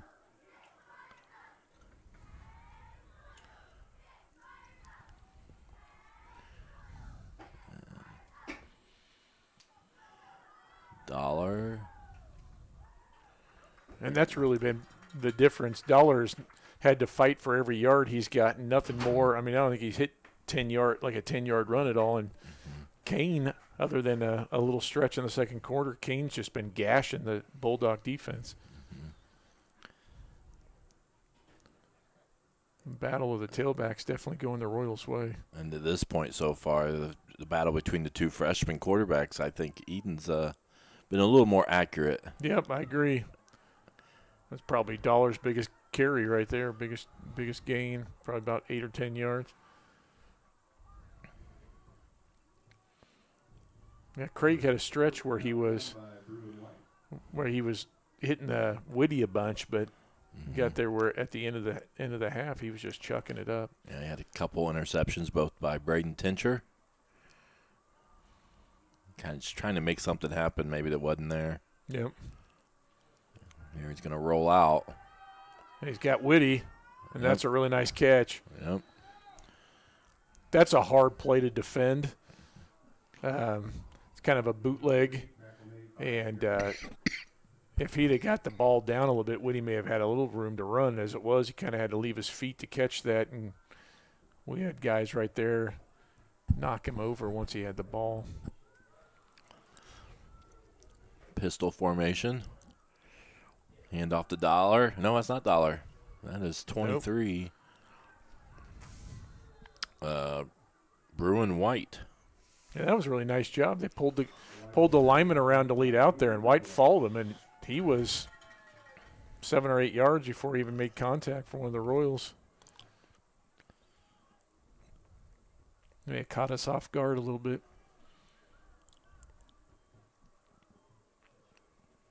Second and short for the Bulldogs.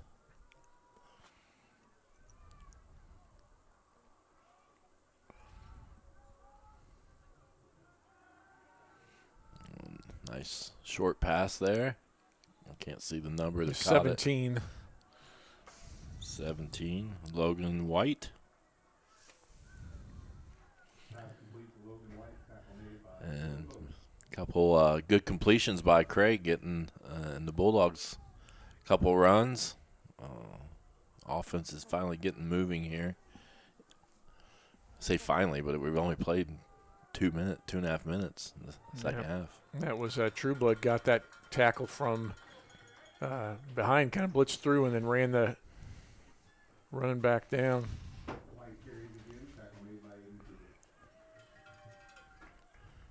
So second and long.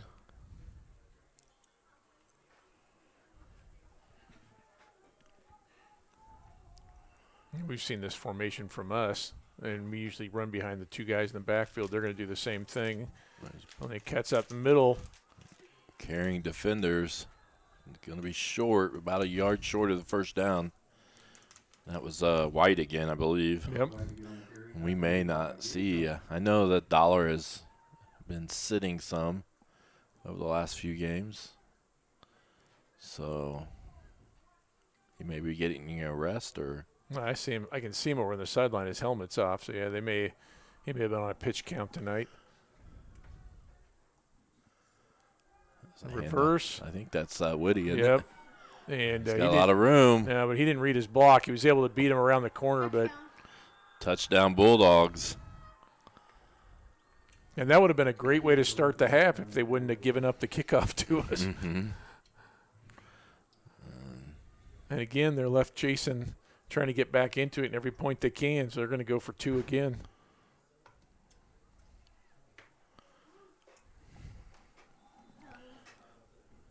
So that was a important bounce back drive there by the Bulldogs after the disaster start to the second half.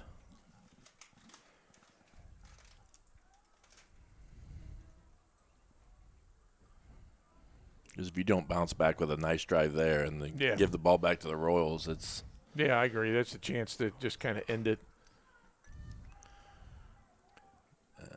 Pass is incomplete.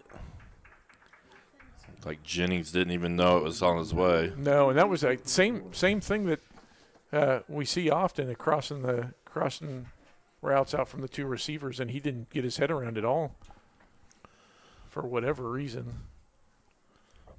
All right, we're going to do a quick commercial. We'll be back. Eastern Hancock football on the EH Sports Network. As a member-owned cooperative, 9 Star serves our members who are also our friends, our neighbors, our family. You know, we take that role very seriously.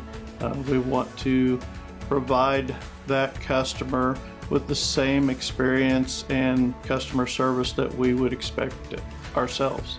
9 Star is a different kind of company, and the difference is you.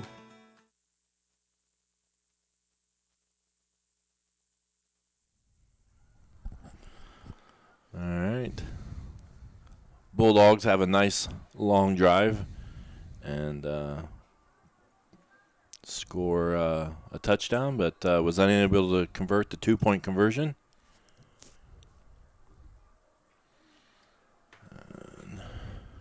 Comes Shaw. Yep. And he gets out to about the 30 or the 31.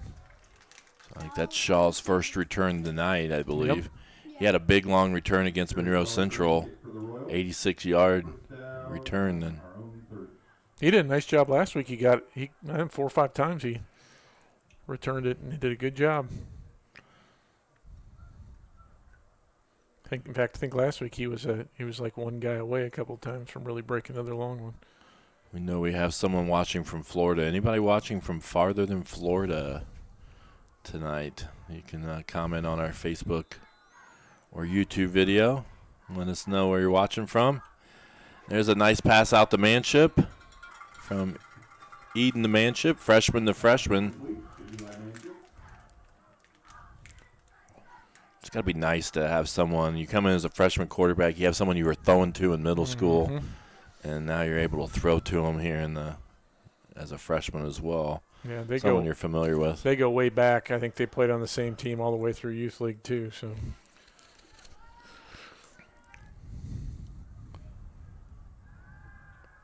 Eden is going to be out of the pocket and maybe gained a yard. Yeah.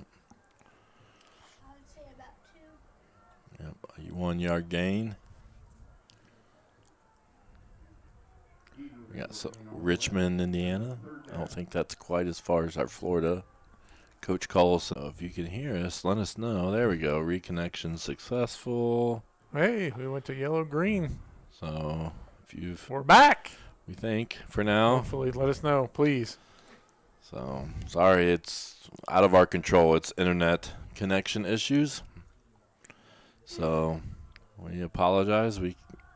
I promise we're not turning the internet off for you on disconnecting. No, Kane for about a 1-yard gain. It's going to be 3rd and 6. We're at the mercy of our internet. So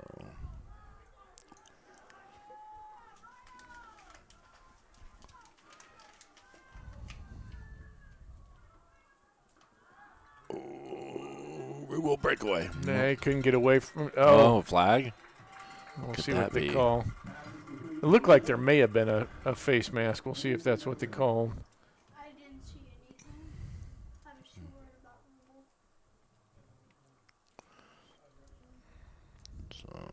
ball. So the official was right there. Yeah. So, like, Yeah, he nearly got tackled.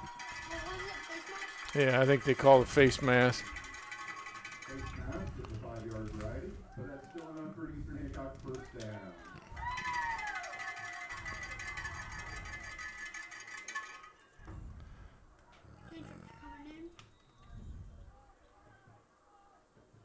So we slowly have people rejoining. So sorry if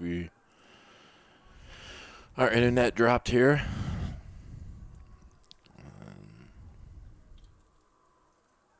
Sotelo with a draw. Sotelo with the carry.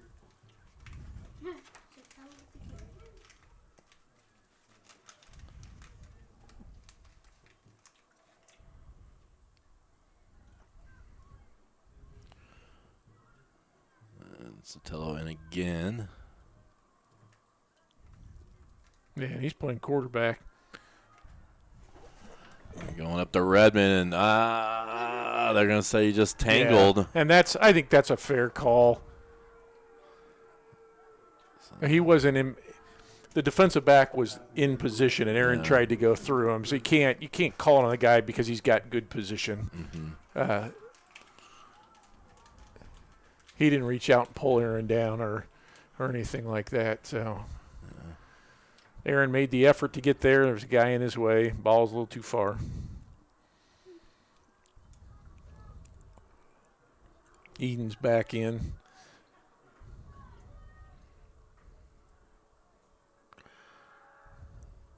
Throw out the manship. He makes a nice grab, and I think he picked up the first down. We're gonna have to see where they marked him out. Yep, and they gave it to him. That was a great grab. Yep, the Royals rolling. Could be down at inside the 25. It's one bad thing about that camera. It zoomed out because we had a receiver way over here. Yeah. We didn't. Way away from the play.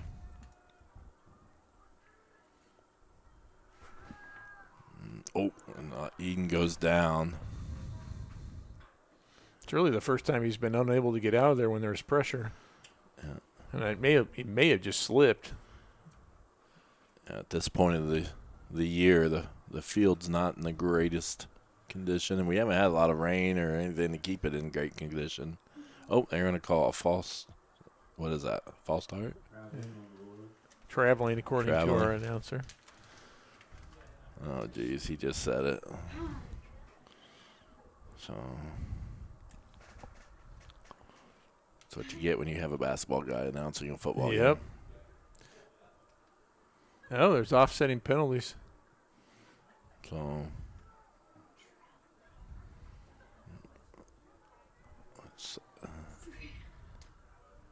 Etch is looking for an explanation or something here.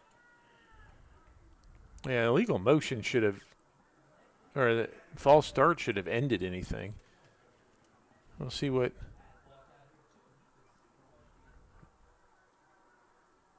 So Pat's wanting an explanation. Coach Echeverria.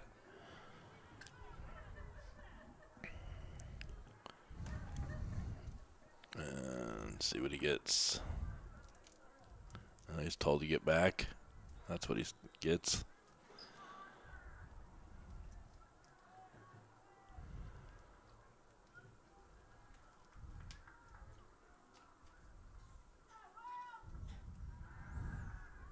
Oh, yep, there. That's not as open as it was. No. Early in the game. Whitty on the tackle.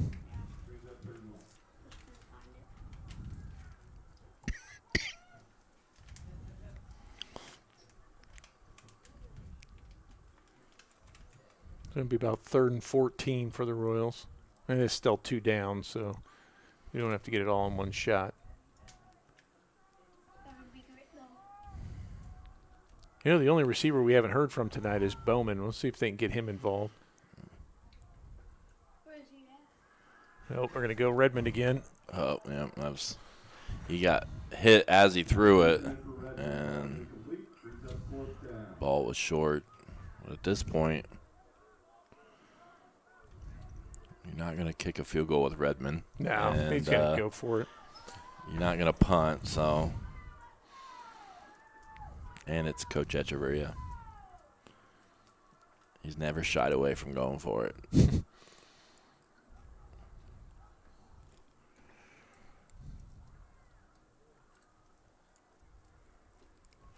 He's going to call timeout, though.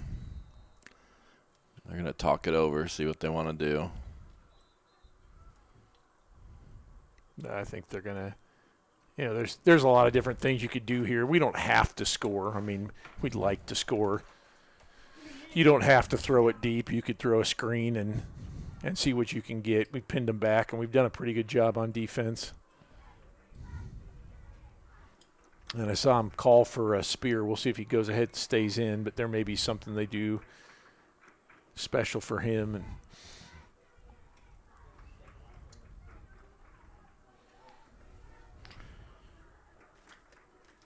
we haven't talked about the conference. North Decatur is going to win the conference. They were ahead of West Dell. They were the last conference. And Shenandoah and Monroe Central. Monroe Central was leading that.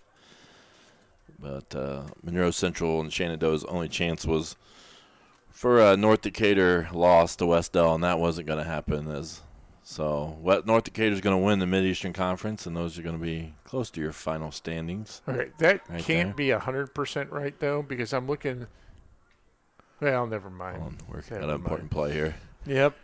Throwing it deep. Going to Sotelo, and it's going to be hopefully picked off. Oh, they threw a flag. It may be on Kane. But it might be on Kane on the but I almost want him to pick it off there. Yeah, that would be better for us because then they get the ball on the 20 rather than the I guess 35. it's not that much of a difference, but Pass was incomplete. Offensive pass interference. Yeah. On the Royal. So yeah, I don't disagree with that. I don't know if I replayed it. I don't think I did. Nah, Kane was behind. They had him bracketed, and there was just like the one with Aaron before. Mm-hmm. And in that case, there was two defenders there, so it wasn't even one-on-one in that situation. So Bulldogs going to take over on the 29. Now, they have had a little bit of success. They only had one drive this quarter because they fumbled the opening kickoff.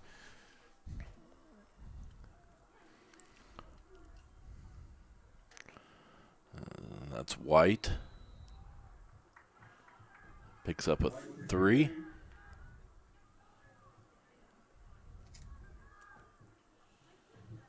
Brayden Hill on the tackle.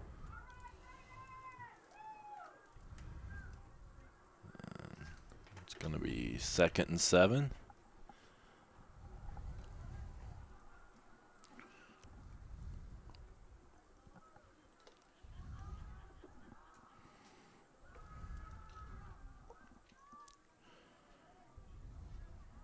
White again, and there a lot of Royals there. Yep.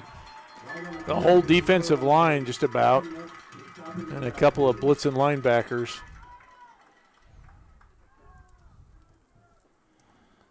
So that's going to almost drop him back, almost back to the original line of scrimmage. It's going to be 3rd and 9.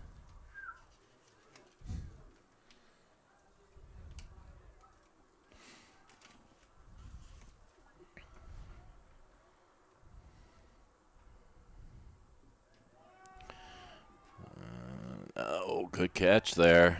Oh, it's a fumble. I think he got it back. Yeah, I think he just happened to land back where he was tackled right back on top of the ball. It'd be 4th and 4, though. And you're almost at the point you got to go for it. I mean, this could be the game right here. Still a two-score game, though. Yeah. Well, I know, but they've taken too much time on their drives, and we've held the ball pretty well. Even if we weren't just going to score, taking the time off, I think.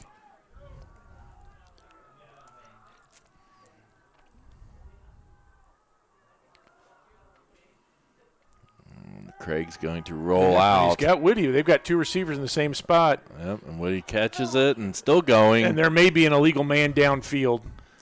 So yeah, it's going to come. I think it's going to come back. See if you can see it. See if you see anybody. I think one of their backside linemen got. Oh, I don't know. That was a late That is what flag. they called. They did say that's an eligible receiver down. So downfield. here's what I'll say. That may be accurate, but that flag is thrown well after the ball is caught, and I don't see where the guy is. So that's interesting. We'll take it, but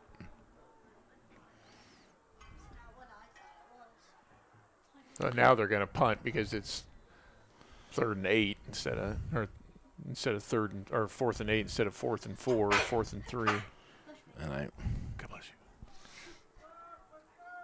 you. Now Lapel continues to shoot themselves in the foot tonight. We come after a little bit. That one is coming down. Well, still takes a roll. It just kills when we don't.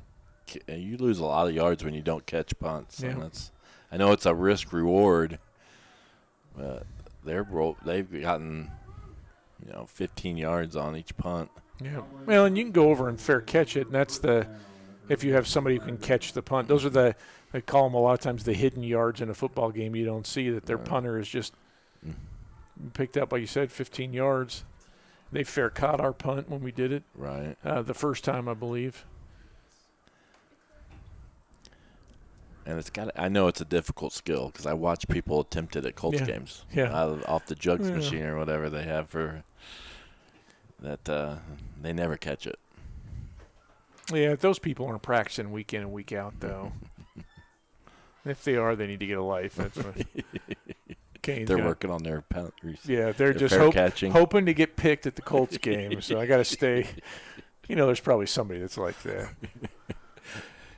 For their moment. Yeah. In case I ever get caught.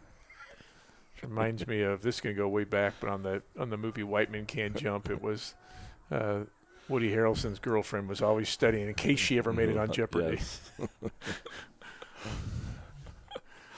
Got to be ready to go through the door when opportunity knocks, right? That's all right. 2nd and 5, maybe. Is it? Yeah. This is going to be the last play of the quarter unless something crazy happens. 2 stiff arms. Yeah. For a first down. Kane just runs mean. Like you can't come tentative to Kane. He had a tackler and he said nope, and then he said nope. Man, I haven't played Madden enough to know what button that is, but I do know that that's a button. Somebody can tell my son will be disappointed. I don't know that one, but so let me get this video fixed, and then we're gonna have our trivia. So our trivia for tonight, we do have a Stump Coach Night question as well that you can participate. But here's our trivia question tonight.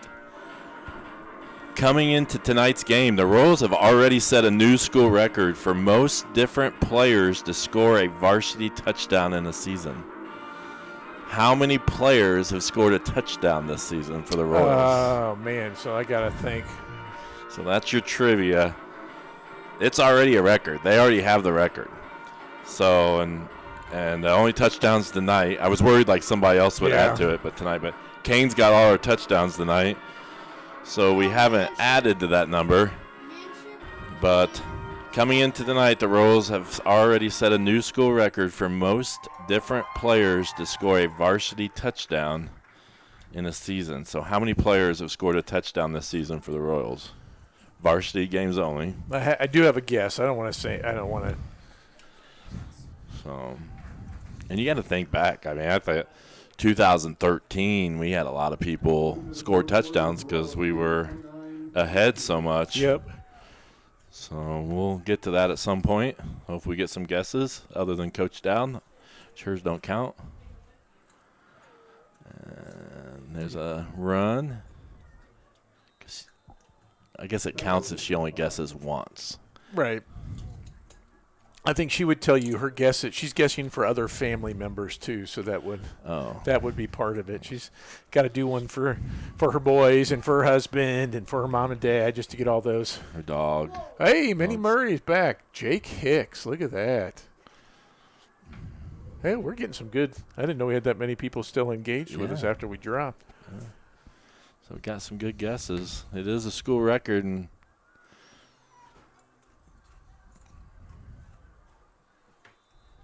I was trying to count kids that I remembered, and I'm sure I forgot. I think I have a decent idea, but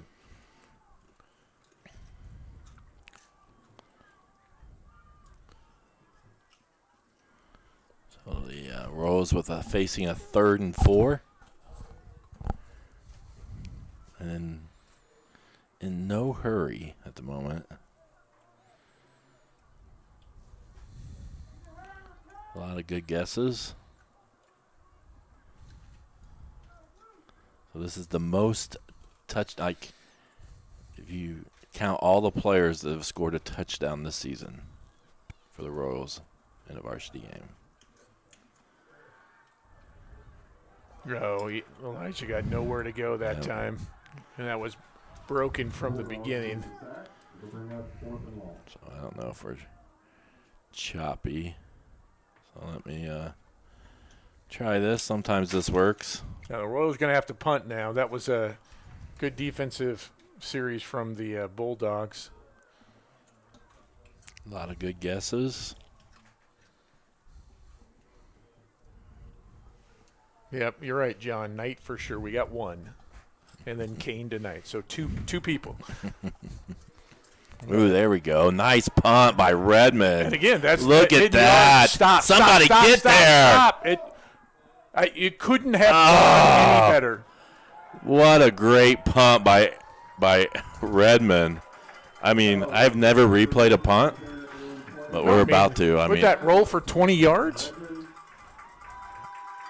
That rolled for 20 yards. Yes, and we could not get to it before it rolled in the end zone. Oh. Did they call it in the end zone? I think so.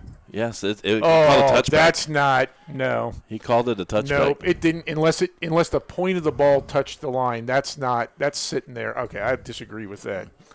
I'm not even sure I'll respectfully disagree. That's the most punt replays that was not a touchdown return. That's absurd. That I have done. Aaron, you got hosed. Great punt. Yep. Just got so many guesses. I'm about to go back through them.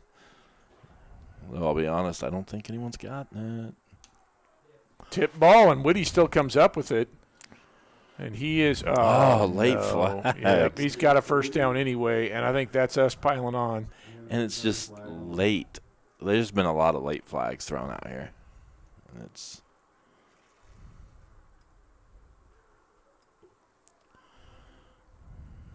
so sorry. We got to play smart. Come on. It's not reading my 10 anymore. Minnie Murray, you get one guess. Yeah, you're trying to beat Coach Dowd. No, she's been good this game. I will tell you this, in what I'm reading, no one has gotten the correct answer to our. Well, that's surprising because we got a whole lot of numbers covered. I know. I had to really scroll back through.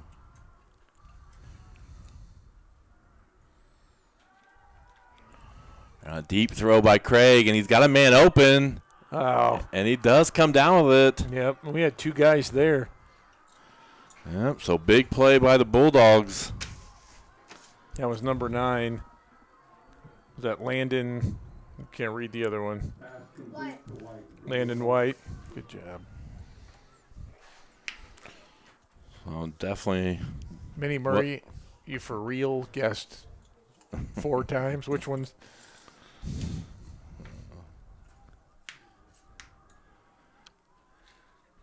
All right, come on, Rose. Find a way. There's White, and he's got an opening. He's going to get in easy. Yep. And it's now going to be a chance it's a one-score game. Yep. They still got to go for 2. At some point, either now or if they score again, they got to go for 2. So I'm assuming that they'll go now since they've done it the other 2 times. And it was a pretty easy touchdown right there. Yeah, it looked like one of Kane's runs. Yeah. They bounced it outside, and there was nobody there. So decision here, because if you don't get either one of these, an extra point or the 2-point conversion, this becomes this is huge. And he's going to get in. That was the same play that they Jennings. ran last time, but this time the receiver was actually looking for the ball. Yeah. So that's going to make it a 7-point game as the Bulldogs close it in. All right, we've had enough guesses. We did not get a winner. I don't believe. So here is the trivia question. Coming to tonight's game, the Royals had already set a new school record for most different players to score a varsity touchdown in a season. How many players have scored a touchdown this season? The answer is 16. And there's your list. Sotelo with now 15. It was 11. Rubel with 5, Bowman with 3, Voles with 3, Spear with 3, Eden with 2, Redmond with 2, Manship, Willis, Braden Sullivan, Tincher, Kuby, Sipes, Knight, King, and Hoskins. And 3 of those guys are hurt and are not playing and haven't been playing for a number of weeks, so that may be they're off your radar, folks. And I'm not sure I would have got Hoskins either. You don't. He had the pick 6 against Milan. All right. So there's your answer, and that's a school record. Most players to score a touchdown in the season.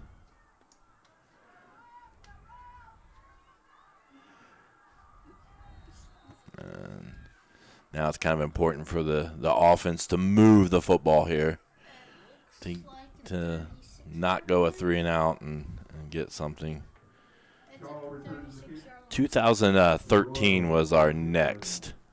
That's me trying to get rid of the blur. It was the next, I believe. And here's an interesting stat. We've had 11 players catch a pass. That's pretty impressive. 10 of those 11 have scored a touchdown. Wow. So there's your even more amazing stat. 11 players have caught a pass this year. 10 of them have scored a touchdown. Had a reception for a touchdown. There you go. Sotelo. They get him after about 4 yards. Maybe 3. 2. It looks like 2. No, that's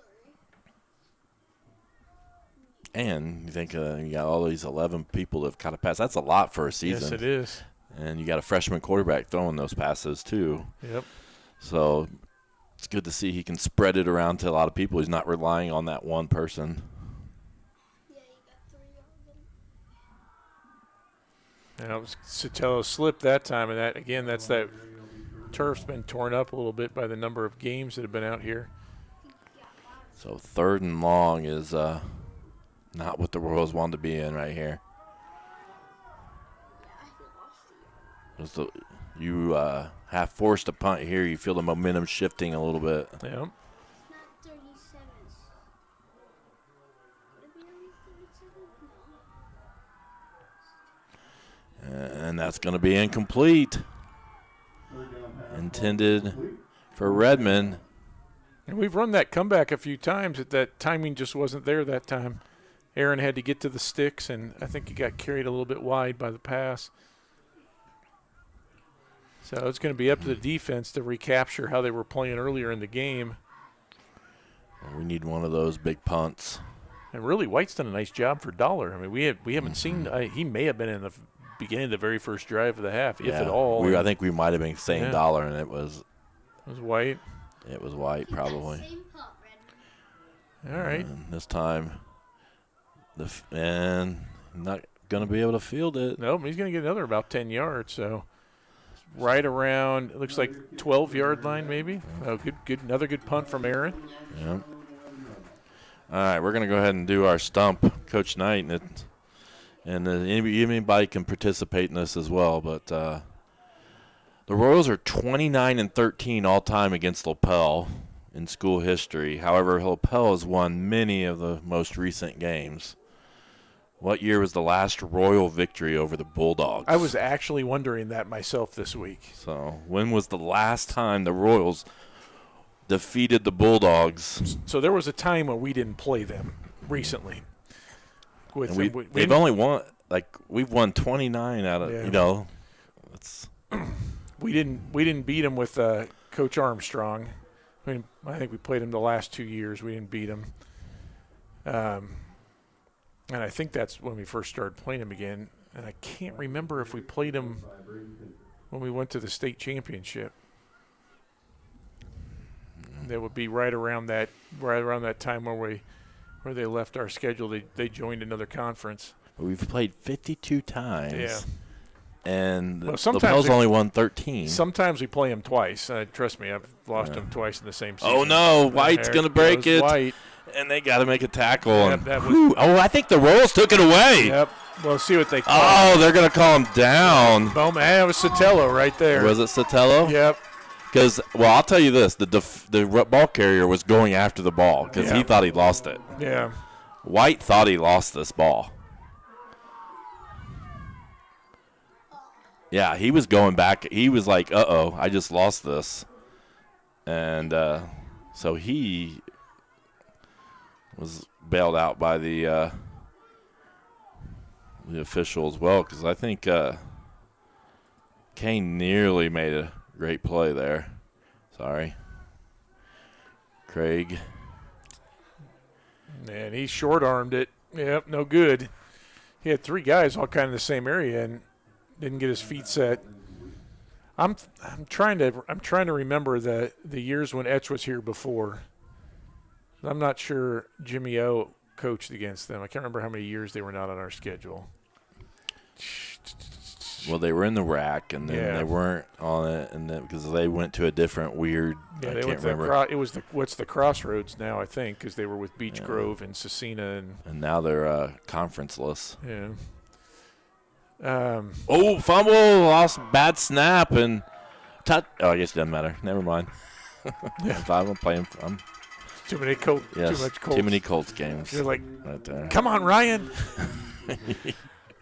Sorry, I shouldn't have said that as a Bears fan. I'm trying to. Yeah. He has guesses by the. Yeah, I saw that. I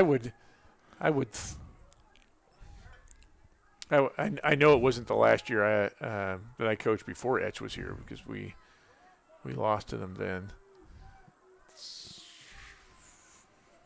I'd have to say probably 12 or 13. There's going to be picked off. Tincher almost got his third interception. Almost had the hat trick. And that was a dangerous throw by Craig. Yeah. And more so, not that they're not desperate, but there was a lot of room for that to be returned if we'd been able to hang on to it. We forced a punt.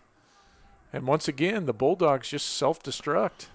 No. Now I'm like, get out of the way. I don't want you to fair catch this.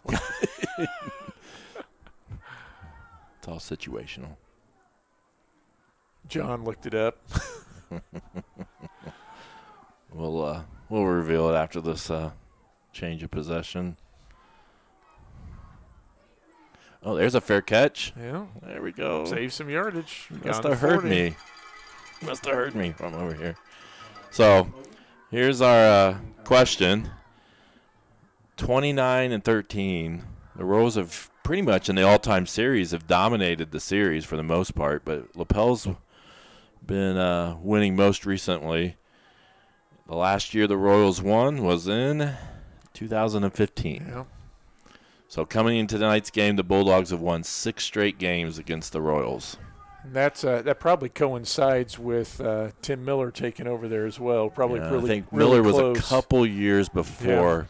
Yeah, I looked that up, and I would agree. I think Coach Miller's done a great job with the Lapel program, and yeah, man, I know. When he first got there, their basketball team was still making deep runs in the playoffs, and that was something he was having to.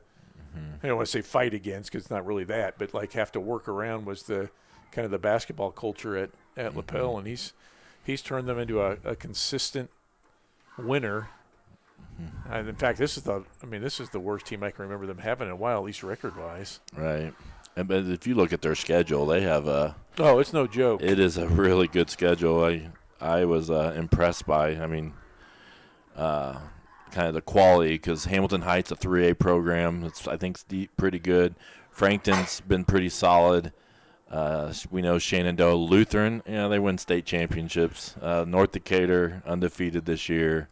I don't know much about Heritage, but they're a 3A program. Heritage Christian, we know them. Again, a 4A program. So it's the record's not as good, but I think your schedule that they got this year was amped up a little bit. I still don't. Maybe there's things working, but they with Westhill even, they seem like they'd be a perfect fit for us. Yeah. Well, we 14 conference is kind of sad. Yeah, I would mention the one guy mentioned it. Dollar played in the first half. He is so when the Royals actually did their damage was in the first half. Dollar was playing, and their best receiver, I kind of consider Whitty their best receiver, and he's been playing all game. So I feel like it's been other than Dollar, and I think Dollar's just. I don't think he's 100%. No, he doesn't look 100% to me. If you watch Kane when he gets up, it's you run the ball that much, you take enough hits just by. It's week 9, plus you got the scrimmage to start and stuff. It's just a long season. Your body just gets some wear and tear on it. So pickup of about 2 there.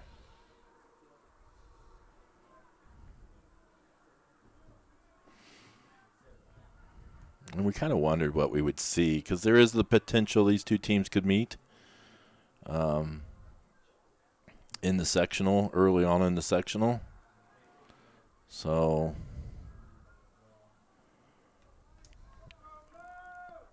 I feel like you see that more in this. I feel like you see that more in football than any other sport. Of protecting what you really want to do. Satello's going to get a first down. Well, and when you talk about basketball, we've done that a number of times where we played a regular season opponent, but there's only so many plays you run, I think, in basketball. And I feel like in basketball, like we played Hagerstown last game and then played them in the first round of the sectional. We play them as we normally would, and then we make adjustments for game 2. Right. Like, I don't feel like it's a little different. I think football, Well, and there's so many. So I would imagine we came through once, but I would imagine that with this formation, there's some sort of play action that comes off here or a reverse that you'd see. It's those secondary things, because this will be on film now. Lapel will obviously go back and look at it, and then you come off of some of that. I don't remember Lapel doing much play action with Dollar. That's something that with a running back like that you would want to do. And with Knightstown, when we were in the same conference with them and in the same sectional for the early to mid 2000s, a lot of times we would end up playing them. And I know at least once we played them back-to-back weeks, and it was, we're going to set up stuff to see the next week. So. Oh, we got a flag. It's going to be a motion.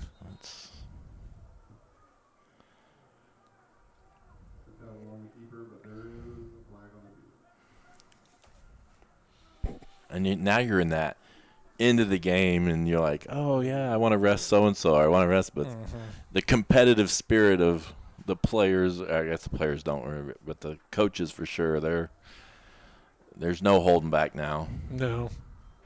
You're finding ways to win the ball game. And not that you're trying to lose. I'm not saying that. You're just trying – you're coming up with whatever way you think you can win. Well, right now that Kane is to keep the clock running. The Bulldogs sitting on 3 timeouts. So we want to keep it going.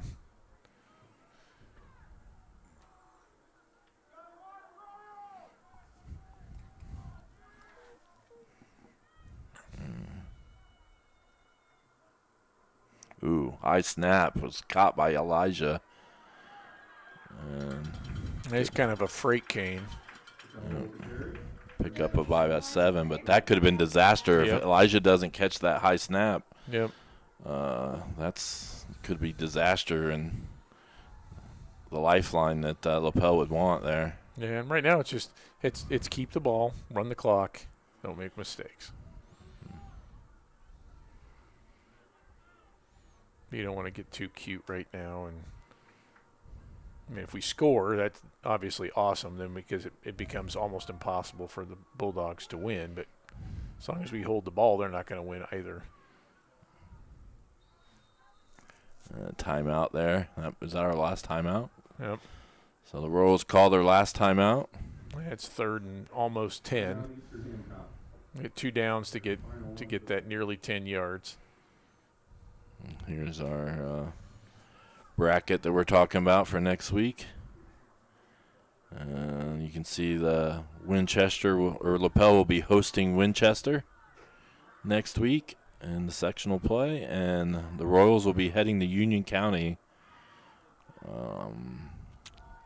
next week. So there's the potential that these two teams could see each other again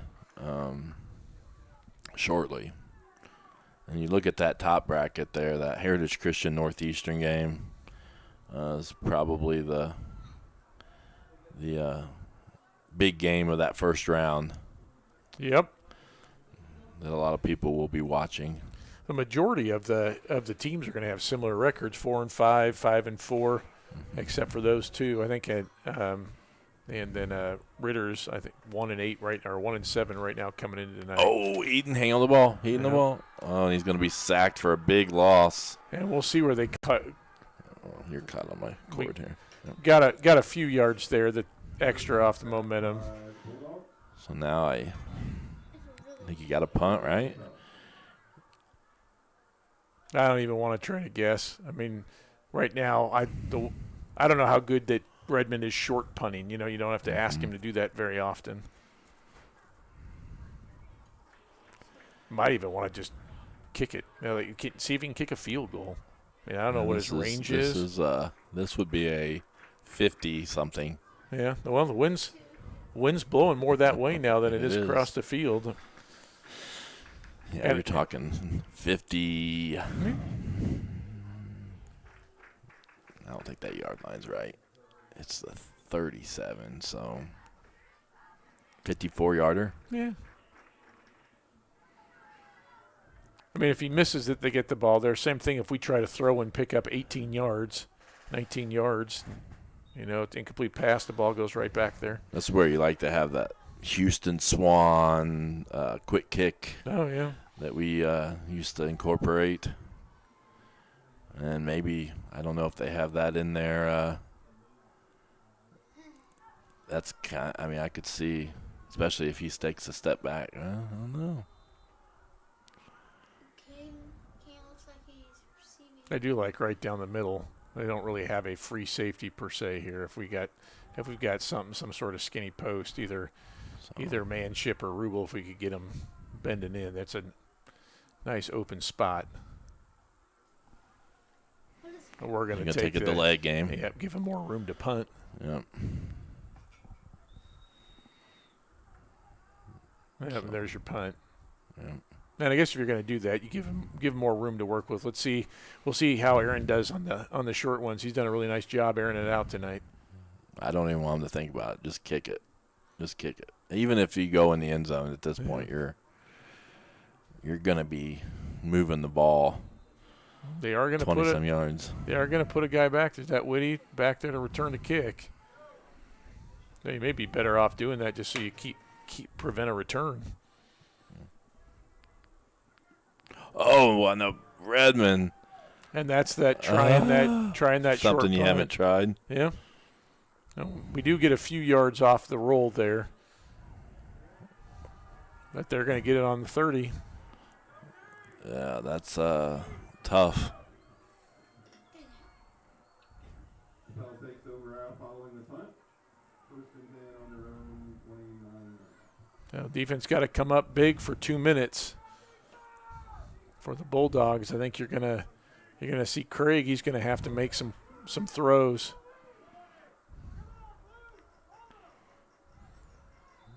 We better know where Whitty is on the field. Yeah. I think Woody's on the far left. Well, give it to White. Now they do have 2 timeouts if they want them. Yeah, there's still a lot of time here. Defense is going to have to make a play.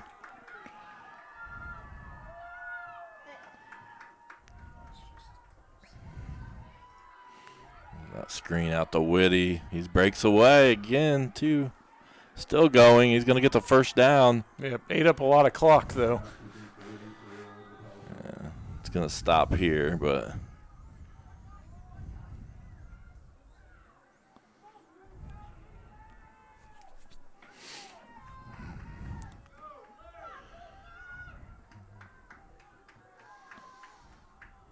White behind Craig in the pistol formation. Almost lost the ball again. Got a lot of time. He scrambles. They're going to get probably 4 yards on that one. Does go out of bounds, gets the clock stopped. Yeah, but that play took too long for the amount of yards they got. That works in our benefit. Just actually less than I thought. Just a pickup of about 2. You're right. It's really hard for us to see that sideline where they actually go out. Yeah, I would definitely want to know where Whitty is. He seems to be the guy that they'll go to in the passing game. Yep, there he goes. Oh, we get out to White. He's going to be short, though, of the first down. Yeah, not having the markers on that side, he didn't know where he needed to get. It's going to be 3rd and 1. So what that does is they do have to be smart. They can't just go for it all, and you got to get your first down to keep it. 1:02 left.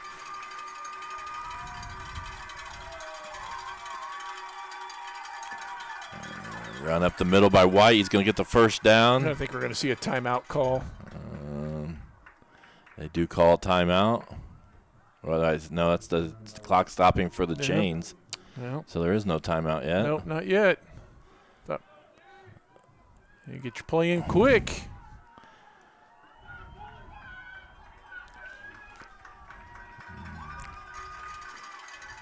Whitty on the far hash. They're going to go to him on this little inside. Yeah, about 5-yard gain, 4-yard You gain. got to call timeout, right? Yeah, you'd think so because you got to get up and going. And they do. 36 seconds left, though. You've done a nice job of making them burn clock as they've moved down the field. Problem is they're probably one more pass. They're going to be close enough to be able to throw it into the end zone on the play.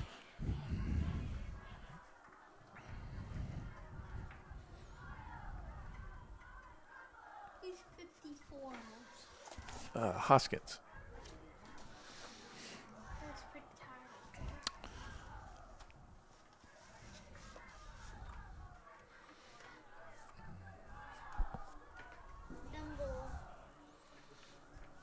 Hey, here's our defensive starters.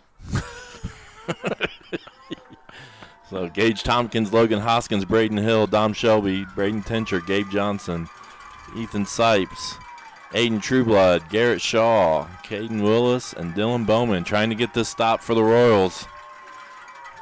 I just do them at the end of the games. I'm trying to be different. Yeah, sure, why not?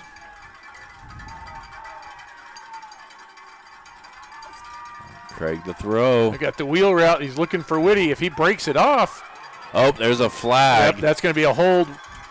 We got a hold, and the pass was incomplete anyways. I think you take the penalty, get him farther away from, because that's 10 yards from the spot. So it'll make it 2nd and 30 yards and push him back to our 40. Yeah. I mean, if it's holding, it's from the spot of the flag. So that's a really good job by our secondary covering him, so he can't get rid of the ball. So it was 2nd and 6. Now it's going to be 2nd and.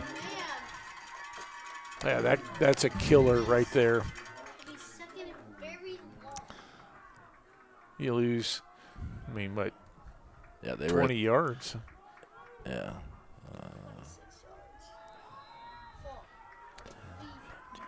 Yeah, that was a 20-yard penalty. Yeah, that killed him. And you lost the time on the clock, too. You don't get back.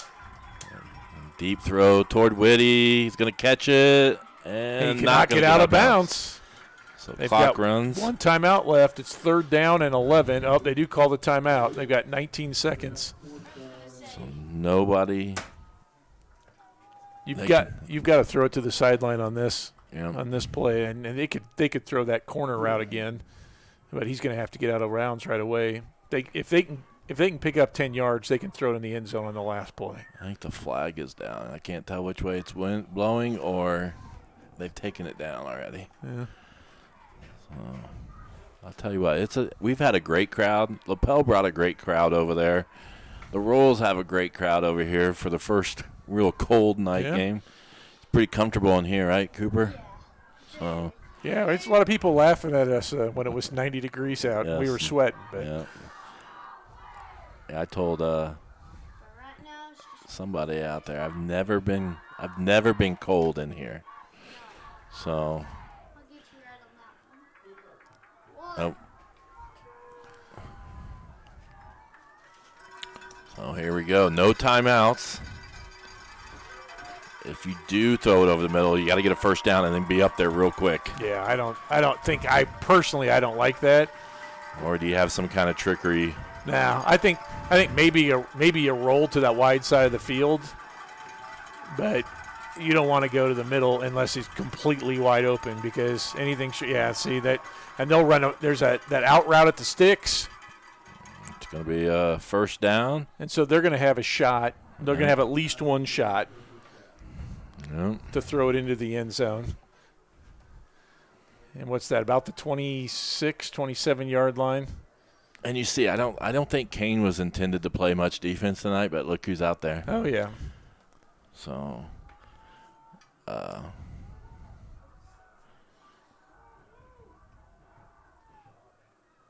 Now this is the interesting thing, and you see this at all levels. Do you bring pressure, or do you drop 8 guys, give them all day back there to try to find somebody? Oh, I think we're offsides. That's going to be the Whitty, and he's going to get tackled. It's going to be for a first down, so it's going to stop the clock. They can clock it. They're not going to have enough time. Oh, they paused it. Well, they have set the sticks. They're going to run the play. And they're going to throw it. It's an out. And short. It's be short. The Royals are going to win. And there's a penalty. We'll see if that was on them. It's over. And I think it may have been a block in the back, which would end the game. See what the call is by the officials. Yep. So Royals this time come out on the right end of an extremely tight game. Here's that last play. And it had my heart rate going there a little bit. Because there was a chance. I didn't see who made the catch. Was that? It looked like it's number 10. So, but he couldn't quite get in. Now, that's really risky not clocking it because you're not necessarily getting, exactly what you want. So the Royals kind of goes right with our trivia question. Break a streak of 6 straight wins by the Bulldogs and get a win. And after last week, I'm not sure too many people thought that they were going to come in here or be able to hold off the Bulldogs. Because we kind of didn't play to our potential last week against the Raiders last week. So very nice win by the Royals. And we're looking forward now to the sectional next week. We do have approval by the IHSA to stream it. If you didn't hear us earlier, there is a Union County's got a pretty small press box, so we are not 100% sure that they're going to work with us to try to get us in there, but they don't have a lot of room for us, so No. we're not sure what that's going to be like, and if we're going to be stuck outside or if we're going to be – and then if it's raining, we're not putting our equipment outside. So they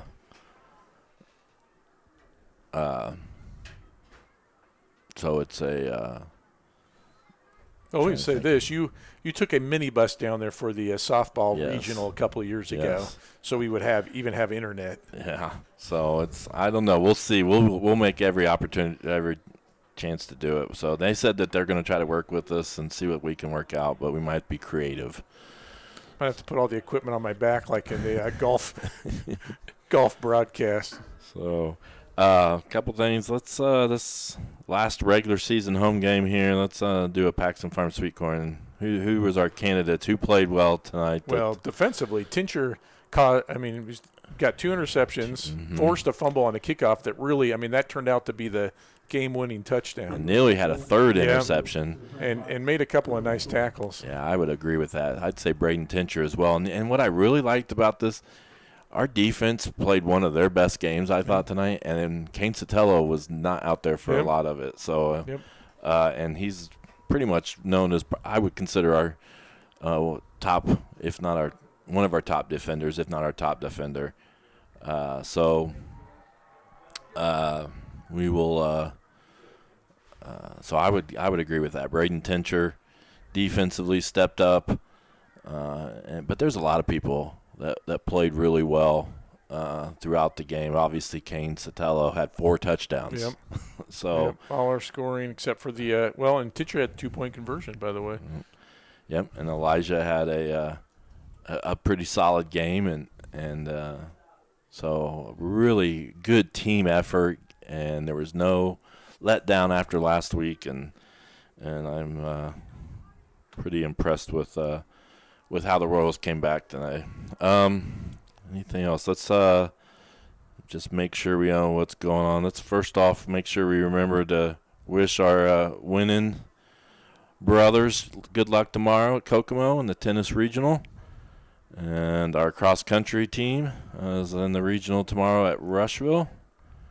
And they're going to be competing about the same time, so you can't go watch them both. So we'll be supporting them from afar. And trying to think, we break that streak. Here's what I like. We just had this as our trivia. Yep.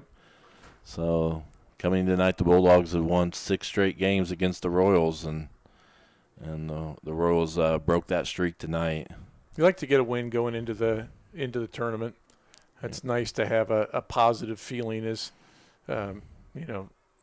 now win or you go home. Mm-hmm. And for our seniors, the next game they lose is their last game. And so like the intensity level goes up. You see it across all the sports, but we are now at that point, and to have this positive feeling carrying over. And as you said, we did it without Kane on defense. We've had some guys banged up in and out of the lineups. We've had some younger guys who've had to step up and make plays. And we're going to go against the Union County team. They're not a walkover. So yep, they've had a successful season as well. So, so I'm trying to think if there's anything I wanted to talk about. That's been we will. I know we have. That's the owner stream next week. So that's what we just got football season left for stream. So we will. That will be our next live stream. And then won't be too long. I think I looked it up. November 1st is the first girls' home game. Yeah. All right. So November 1st, winter sports right around the corner. So thank you for joining us. Remember, next week's game will be on IHSA TV only. So it will not be on YouTube or Facebook. So be aware of that. That's how all tournament events must be broadcast on IHSAA TV. So thanks for joining us. Good night.